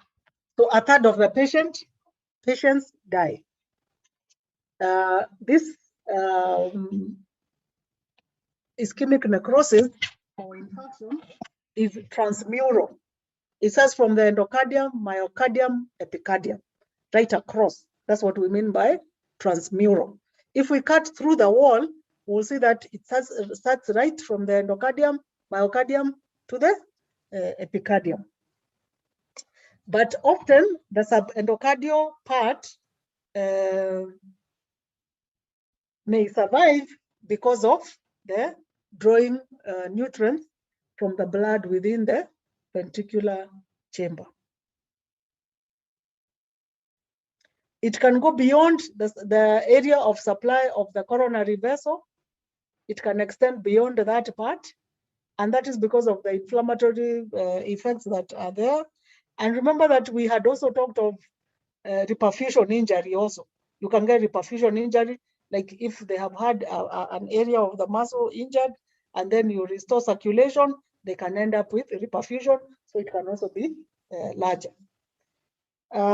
If there's a hypotension, remember these are patients with heart issues, the heart is part and parcel of what helps sustain the blood pressure, they can end up with global hypotension and result in subendocardial infarcts, which you can't see on the epicardial surface, but you see them from endocardial, subendocardial. So we don't have enough supply to reach the middle part or the area just below the endocardium, and that is the one that dies off. The flow is so low that the terminal ends of the coronary vessels don't get the supply, and they're not close enough to the endocardium to get diffusion directly, so you get a subendocardial infarction. And this can be circumferential or nearly so. So it can be round the whole heart, not just the area where the vessel is affecting, simply because of the reduced flow in all of the vessels. Okay, looking at the incidence and risk factors involved, you just go back to the atheroma story because the risk factors are the same risk factors for atherosclerosis. The older the person, the higher the chances. It's harder to have it in a younger person because by the time you get lipid deposition, lipid organization, healing with fibrosis, atherosclerosis, narrowing of the, so age matters. Sex, the males are more affected, but after menopause, the women become like the men. So the men are more affected. Genetics, There are some communities which are more affected, the Asiatic communities, but the most important part here is dietary and lifestyle. But we do have this thing in families, and the genetics that matter here are the guys who have these hyperlipidemias and other things that make them more prone. So you find that in some family, they actually end up with this thing. The mother got it, the offspring got it, but not so more in our setup. But I think it's just a matter of time since the thing has been increasing also. But in those Western countries where they have whatever, they have shown that it also runs in families. Dietary, high lipid diets, dairy products, I said to increase that. There was the story of cholesterol. I mean, that has been followed now over the years. There are new understanding concerning that. So I'm sure you'll be interested in reading about that. You know, people feared eggs and what have you. So there are new things about that dietary, whatever. For a long time, there was a suggestion that this is the one that causes, but they have followed up populations and they have adjusted some of these things that they say. Lifestyle, of course, the more sedentary people, the more they get. But of course, if you have people who are not sedentary, but they have other underlying problems, then they could also get the myocardial infarction. Diabetes mellitus, because it affects the vessels as well, and you end up with the same. Smoking, that's another. And then those who have homocystinemia, they have a genetic abnormality, and they have this increased they have increased abnormality with homocystinemia, and they have been shown to be prone to develop atherosclerosis and ischemic heart disease.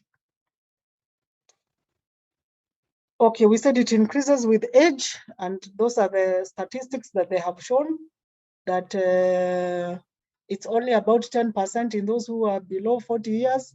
Of course, there's a variation in the population. This mostly are American or Western figures. You guys will give us our figures within our setup. I think we now have enough cardiologists to have some indication as to how it is within our setups.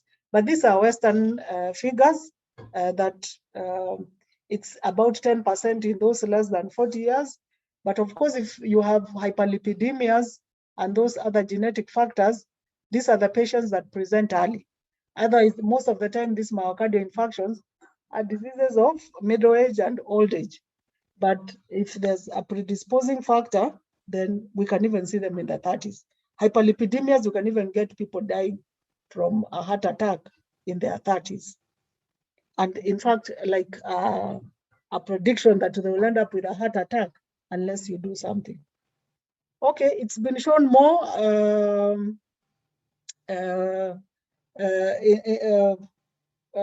the men than in the women. And they say it's about the same between the blacks and the whites, but it also depends. Do you have like, if hypertension is more within us, maybe that's why now we are seeing the increase in the number of myocardial infarctions. So whatever changes, the dynamics changes in the risk factors, then the disease gets adjusted. As we catch up with the West, then we'll be experiencing similar things.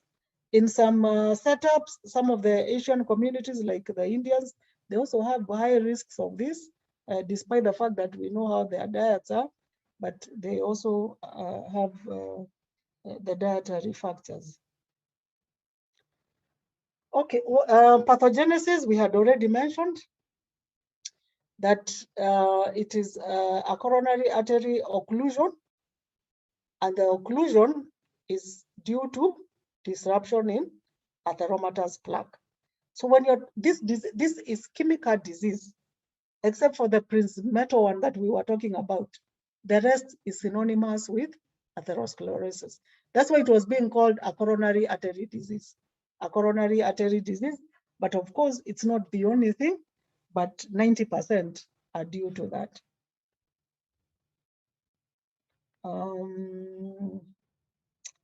Okay. I think that we have already mentioned the pathogenesis that can also, we can also have emboli happening within the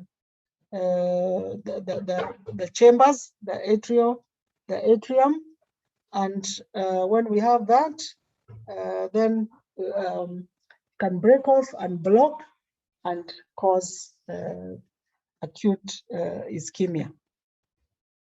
It can also be an infective endocarditis with a vegetation breaking off. So those are the other 10% that are not due to atherosclerosis, a primary problem of the vessel wall. It can be due to other things. And the other things can be an embolus that has happened, especially when somebody has arrhythmias and then you get an embolus in atrial fibrillation, or when you have vegetations in infective endocarditis, or somebody has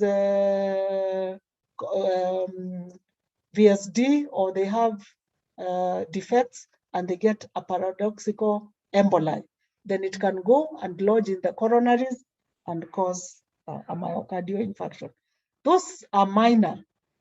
They are not as major as atherosclerosis. And the ones that you can modify for are the ones that are due to atherosclerosis and all the modifiable factors related to atheroma and atherosclerosis. But these other unpredictable ones, there isn't much that you may be able to do concerning them because they are happening already in a diseased heart. They're happening in hearts that already have other issues and creating emboli, thromboemboli, that can now lodge and cause sudden myocardial infarction. There are some conditions where they have also found vasculitis, and even the patients who have hemoglobinopathies, like our sickle cell patients. Some you can get amyloidosis, dissections, and even surgical interventions. Like when they're doing that when they're doing catheterization, trying to mitigate for other disease, they may dislodge a plaque.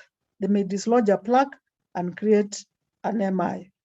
Those are now consequences of intervention or inflammations that you can only demonstrate under the microscope. Intracoronary vessel vasculitis, those you can only demonstrate at postmortem. You do sections, especially if you don't find underlying disease process that can explain why somebody has a myocardial infarction. And myocardial infarction is easy to recognize if it has organized and caused fibrosis. But if you don't have a scar forming in acute myocardial infarction, you may not recognize it until you look at it under the microscope. So you can only suspect it, especially if there's no rupture, there's no nothing, because you may not be able to. If the person dies soon after, you don't have enough tissue response to be recognized morphologically. It can also be a functional problem or even a biochemical problem, or even a morphological problem in terms of risk around the site where you have a myocardial infarction. So it's not always a grossly easy thing to recognize. It may be related to the myocardium itself, creating that functionality that brings about the infarction. Okay, and what are the consequences? From what we know is that we had learned that the heart myocardium is dependent on aerobic glycolysis. You learned that in biochemistry. The heart can't survive long with lack of blood being taken to the site where it allows for aerobic glycolysis and the formation of ATP for contraction of the muscle. I mean, the heart beats from the time of embryogenesis to forever. So if for it to be able to function, it depends on aerobic glycolysis. So when this doesn't happen, then we get consequences. So if there's a part of the heart that's not getting the blood flow and all the requirements as it should, then we see problems happening. And that happens within 10 minutes. It happens within 10 minutes. Whereas if you're talking of skeletal muscle can survive. Somebody is bored and they're listening to music. And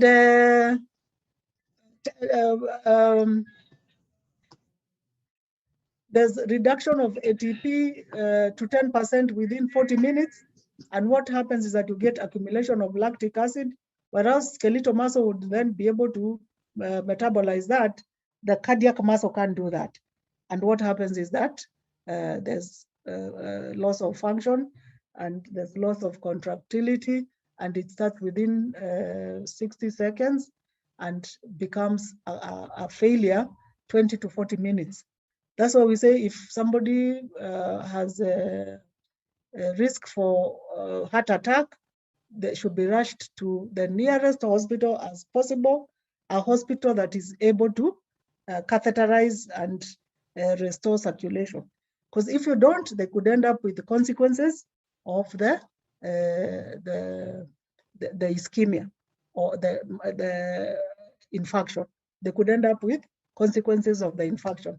Some may survive with a scar, and that scar becomes a source of arrhythmia and now very poor quality of life, or even rupture from that site or actual death. If the patient is not rushed into hospital, within 6 hours, the muscle is gone, cannot be salvaged. Between the 40 minutes and that 6 hours, you can get a few fibers surviving so that you get a mix of scar and muscle, but not good functionality, but at least it won't rupture. But unfortunately, when now you have complete necrosis, these are the guys who can end up with cardiac tamponade. I showed you that heart at the beginning. The person ended up with cardiac tamponade from acute myocardial infarction. Acute myocardial infarction because they had unrecognized hypertension, they got ischemic necrosis and a rupture. And within 6 hours, we won't see anything grossly, but when we look at it under the microscope, we'll see dead myocardium. And if we see it later, we'll see the tissue response. We say that so long as you have injury, the living tissue around the dead tissue mounts an inflammation, which is a physiologic response to whatever is going around it. And that's what we are able to see. And even depending on the duration, we may start recognizing some of those features grossly. Most of these infarctions involve the left ventricle. The left ventricle is the thicker one, is the one that requires good vascularization. And therefore, when the coronaries are affected, and usually the left vessel is affected, then we find that it includes the septum, and the infarction involves that neighborhood. It can also, in 15 to 30%, it affects the posterior wall, the free wall, and away from the septum, and can extend to the adjacent ventricle. The right side is usually not affected on its own. It is usually affected in combination with the rest. And when it's alone, it's only about 1 to 3%, but often it will be in combination with the left side. And that is because of just the nature of demand of the thicker myocardium on the right, on the left, and the vessel affected more commonly is the left one, and the circumflex. Because of the fact that there can be a direct diffusion, there's a small subendocardial area which survives because of the direct diffusion, but that is not enough to sustain, and most of the time you find that the person didn't survive or survived with consequences. Okay, now in terms of percentages of the vessels that are affected, the left anterior descending, which supplies the anterior wall of the left ventricle, is involved 40 to 50%, and obviously that also extends to the septum and even the apex, and the apex is circumferentially. The right coronary artery is affected 30 to 40%. Most of it in this infarction, it's involved in 30 to 40%. And when that happens, we see infarction, inferior and posterior wall of the left ventricle, and the septum and inferior and posterior right ventricle, especially the free wall. So that is just the area where these vessels supply, where the end arteries are, where the terminal supply is, and therefore where there's no more, where there's termination of the flow and there isn't much of collateral circulation, then you end up with these areas being affected. The left circumflex, which supplies the left side, is usually affected in 15 to 20%, and that one affects the lateral wall of the left ventricle, except the apex, which was said is the left anterior descending. Okay, so what do we see? Because for us, it is structural changes that we recognize, either as gross or microscopic changes. So if the myocardial infarct is less than 12 hours, if the cell death is less than 12 hours, we see nothing. Why do we see nothing? Because there's no tissue response. So what you see is the ghost outline of what was there. So even under the microscope, we'll see the ghost outline of that fiber. If there's no preservation of the body, of course there will be necrosis. We won't see anything. It will be autolyzed. We won't be able to see. But if there's a preservation of body, the way we do with the refrigeration, then there's nothing.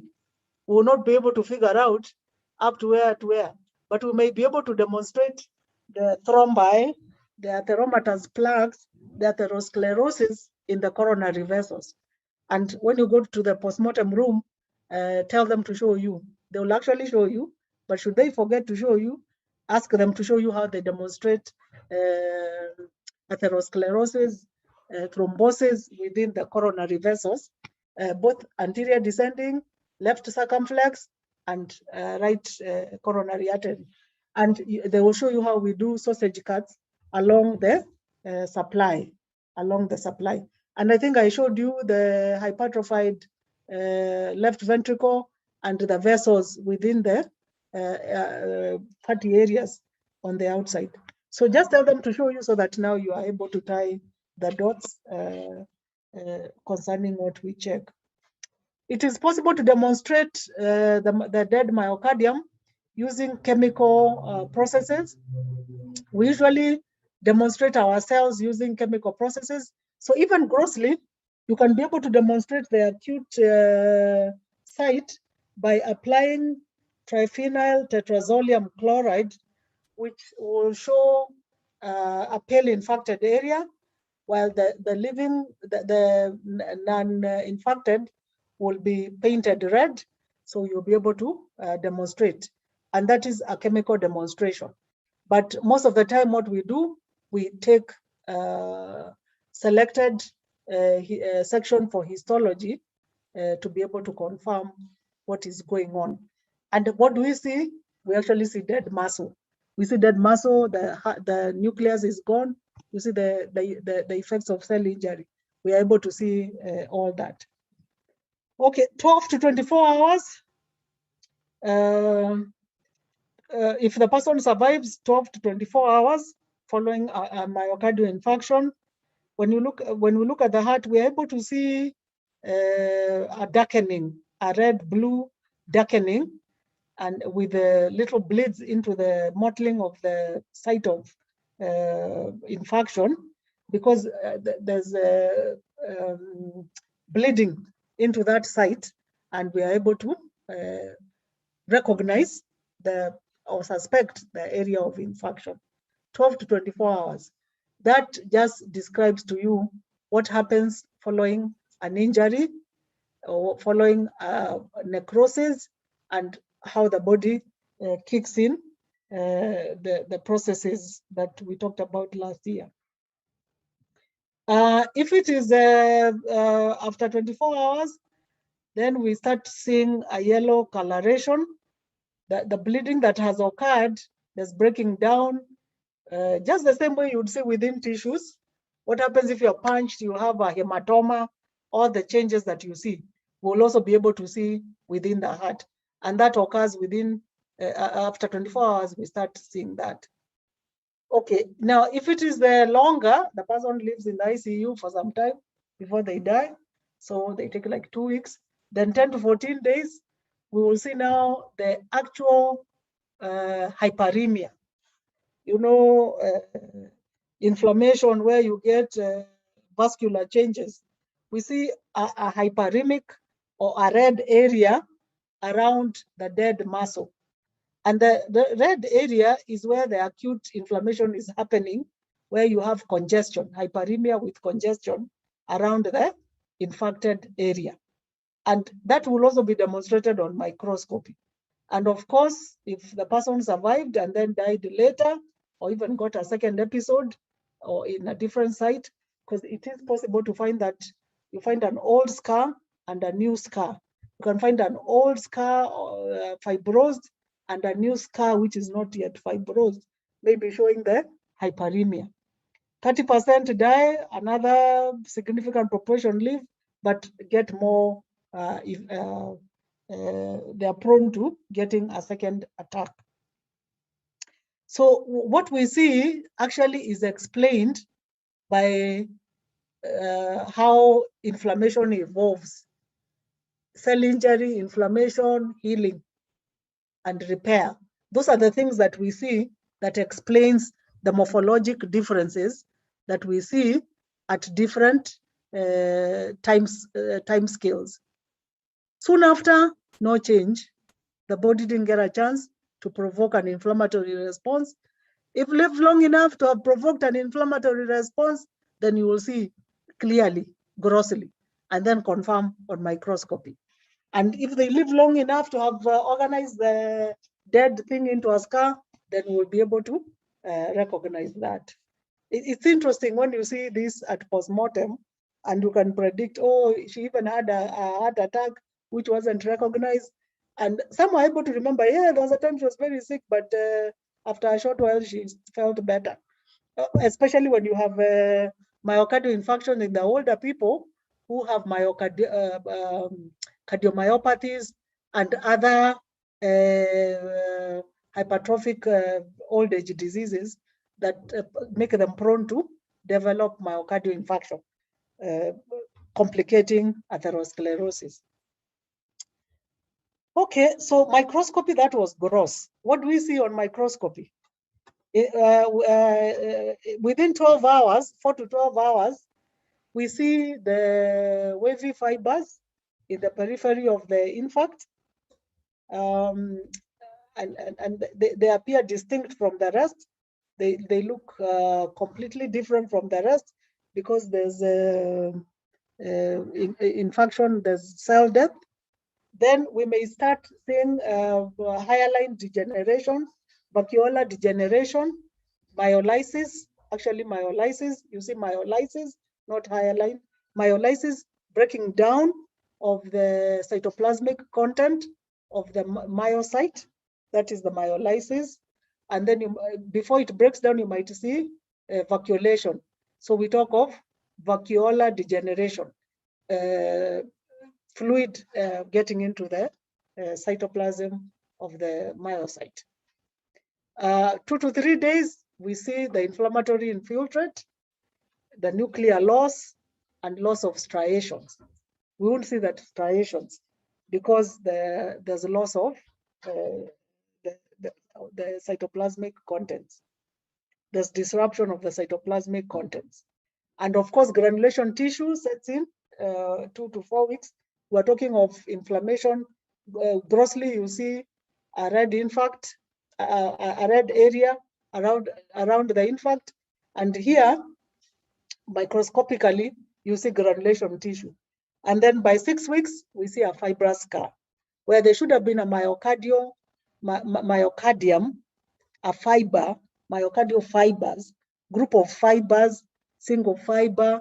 Instead of seeing them, now we see scar tissue. So now we recognize that it has to have been long enough to have formed organization of the dead muscle. Sometimes you recognize a series of them, an old scar, a new scar, and what have you. The heart gets reperfusion injury, so that if the area was smaller, it can become large enough to be critical, to cause critical change. But initially, it may be small enough without much effect. But when they are taken to hospital, they have catheterization, the scenario gets worse. And it gets worse because of reperfusion injury. When you suddenly allow blood flow, there's breakdown, there's more damage, and that goes back to what we talked about, reperfusion injury in cell injury. It can even cause myocardial stunning, where the myocardium doesn't recover, and the condition of the patient gets worse. And now people started wondering, what did you do when you went to do the catheterization? When you understand that there's this concept of reperfusion injury, then you're able to reassure the relatives. You just don't assume. Okay, these are the clinical things which the clinicians will emphasize. So we mentioned them in passing so that you can connect the dots. Because they are not able to pump well, they have a rapid, weak pulse, they sweat a lot, they are phoresis, and then they are dyspneic. They actually have labored breathing, they are dyspneic. Unfortunately, there's a percent which are asymptomatic. The thing is diagnosed after they've died and we are doing a postmortem, or they've reached hospital for other things or a second episode, and we show that they actually had an area of myocardial infarction. And when it happens in the older people, there's a tendency of ignoring them and saying, oh, it's just old age, yet they are undergoing some of these issues. When you do biochemistry, you have raised all sorts of things. I think it could even be having newer markers. And these are because they are released by the injured myocardium. You injure the myocardium, the components within the myocardium are released. Tests are able to pick them. New tests come in when they pick new molecules that we've not been able to. You might wonder, how do they design new tests? New tests come in when they identify a new thing, like when they are doing when they're doing chromatography, and then they identify new things there, and when they follow them up, they confirm that it's a new molecule, and they connect it with given diseases, and that's how they come up with new tests that help nail down the disease process. And of course, the ECGs are able to show, the echoes are able to show, and that is now where chemistry and internal medicine comes in, and they will go on and on for you. What are the complications? The problem is that they can end up with hypertension, pulmonary congestion, because there's pooling of blood. And when you have pooling, there's also edema. You get it going into the interstitial space. You get edema, and 70% may actually die from that. Ineffective contraction. So the whole organism dies. They may end up with arrhythmia when the conduction system is affected. So they end up with all sorts of arrhythmias, sinus, bradycardia, heart block, asystole, and all that.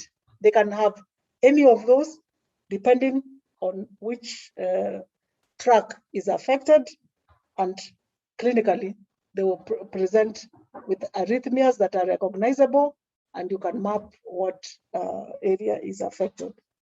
Now, the things that are not nice, myocardial rupture with tamponade, and of course, when that happens, that is a postmortem diagnosis.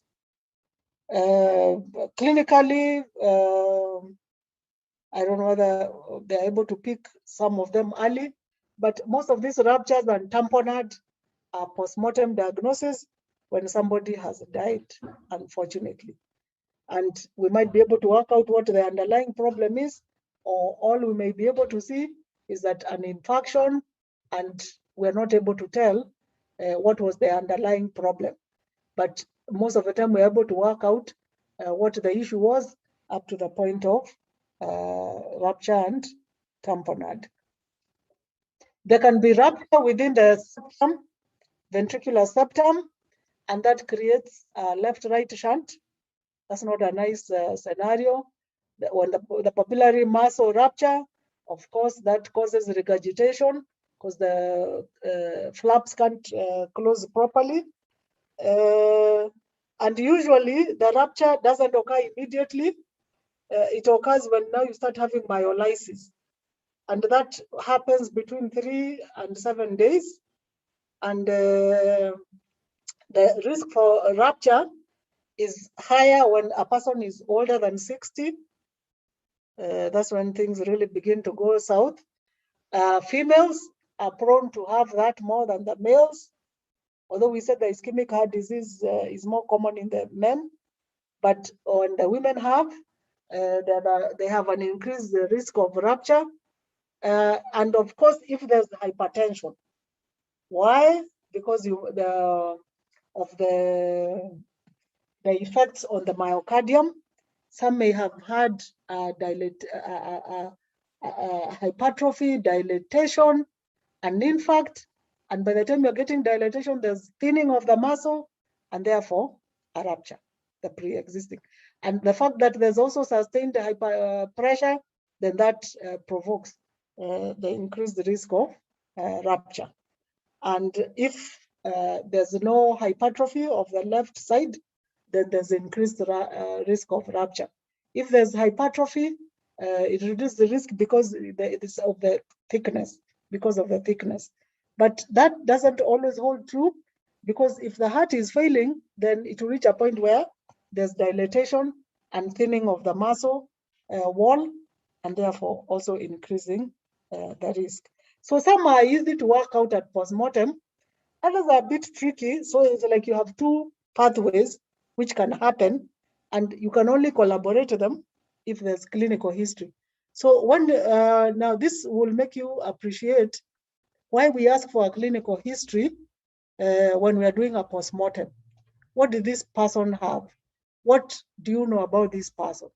If it is a forensic one, we ask the relatives. If it happened at home, died suddenly, we ask the relatives or the person who are bringing the body. But if it's a clinical, we depend on the clinician, the person who managed this person, the person who was last to deal with this person. What did the patient complain of? What were they being treated of? So when you give the history, we are able to use that to connect on the possible sequence of events leading to the death.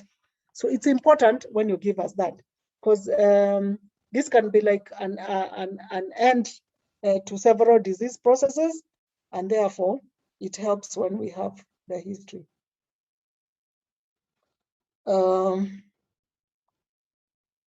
Okay, if they have pericarditis, the inflammation weakens.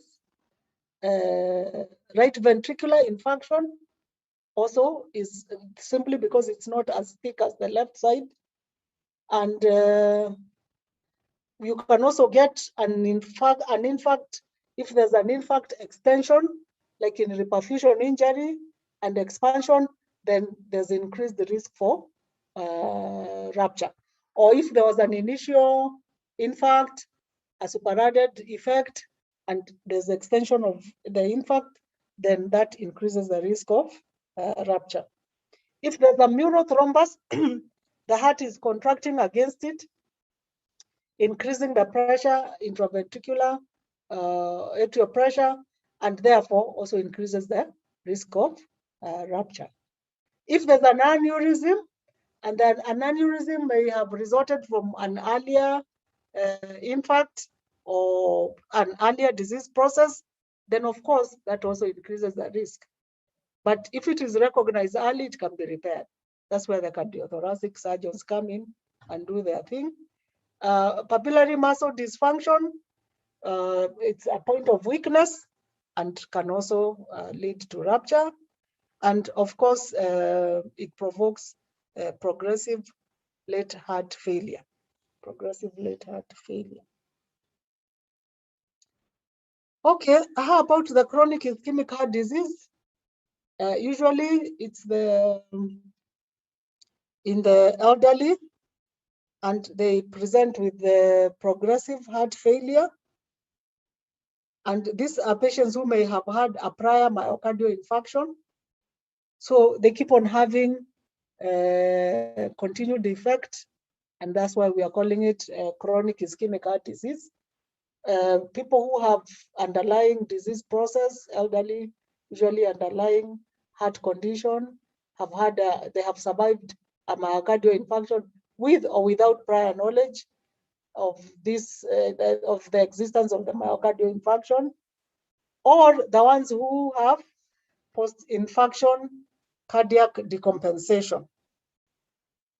And that usually will happen because of severe obstructive coronary artery disease. If they have severe obstructive coronary artery disease, then they have a chronic cause of this ischemic condition, and usually will be in the older person who keeps on adding on to the atherosclerosis, which keeps on increasing because either you can't manage whatever provoked it, or just simply because of part of the aging of the vessels as well. Most of the time, they have a large heart because of left ventricular hypertrophy. These elderly people, you'll find that they have a cardiomegaly. Whatever the underlying disease process, they have a cardiomegaly, and the contributing factor is because of the left ventricular hypertrophy. And the left ventricular hypertrophy has increased demand on blood supply, and that's why they end up with this chronic ischemic condition. Of course, it's related to the stenosing effect of atherosclerosis. And most of the time they have a lot of scar tissues. Sometimes you're just told to come and do a postmortem of somebody who died, an old woman who just died peacefully in their sleep, as they say. And then you go and find that she has little white scars because of previous myocardial infarctions. You may demonstrate a large heart, but and maybe also atherosclerosis. Okay, what do we see on microscopy? You see a mixture of things. There's myocardial hypertrophy and a diffuse endocardial vacuolation because of the underlying myocardial infarction, scar tissue on the surface and within the muscle when you do microscopy. And most of the time, diagnosis is exclusion of other underlying diseases. She was not a hypertensive, she was not a diabetic. Was she being managed? Was she being managed for arrhythmias? Was she on cardiac medication? That kind of thing. So those are the kind of things that one does. So chronic ischemic heart conditions are common in the elderly. They are a common cause of sudden death, sudden cardiac death. And when you go in there, you find some abnormalities that may lead to atherosclerosis or a hypertrophied heart, or you may see other underlying disease processes that explain why they end up with that. So I guess it's like aging of other sites, but that's how the heart would be aging with the effects of chronic ischemic heart condition on them. Okay, how about the last condition, sudden cardiac death? A common cause, like I keep on repeating. You can also have congenital abnormalities that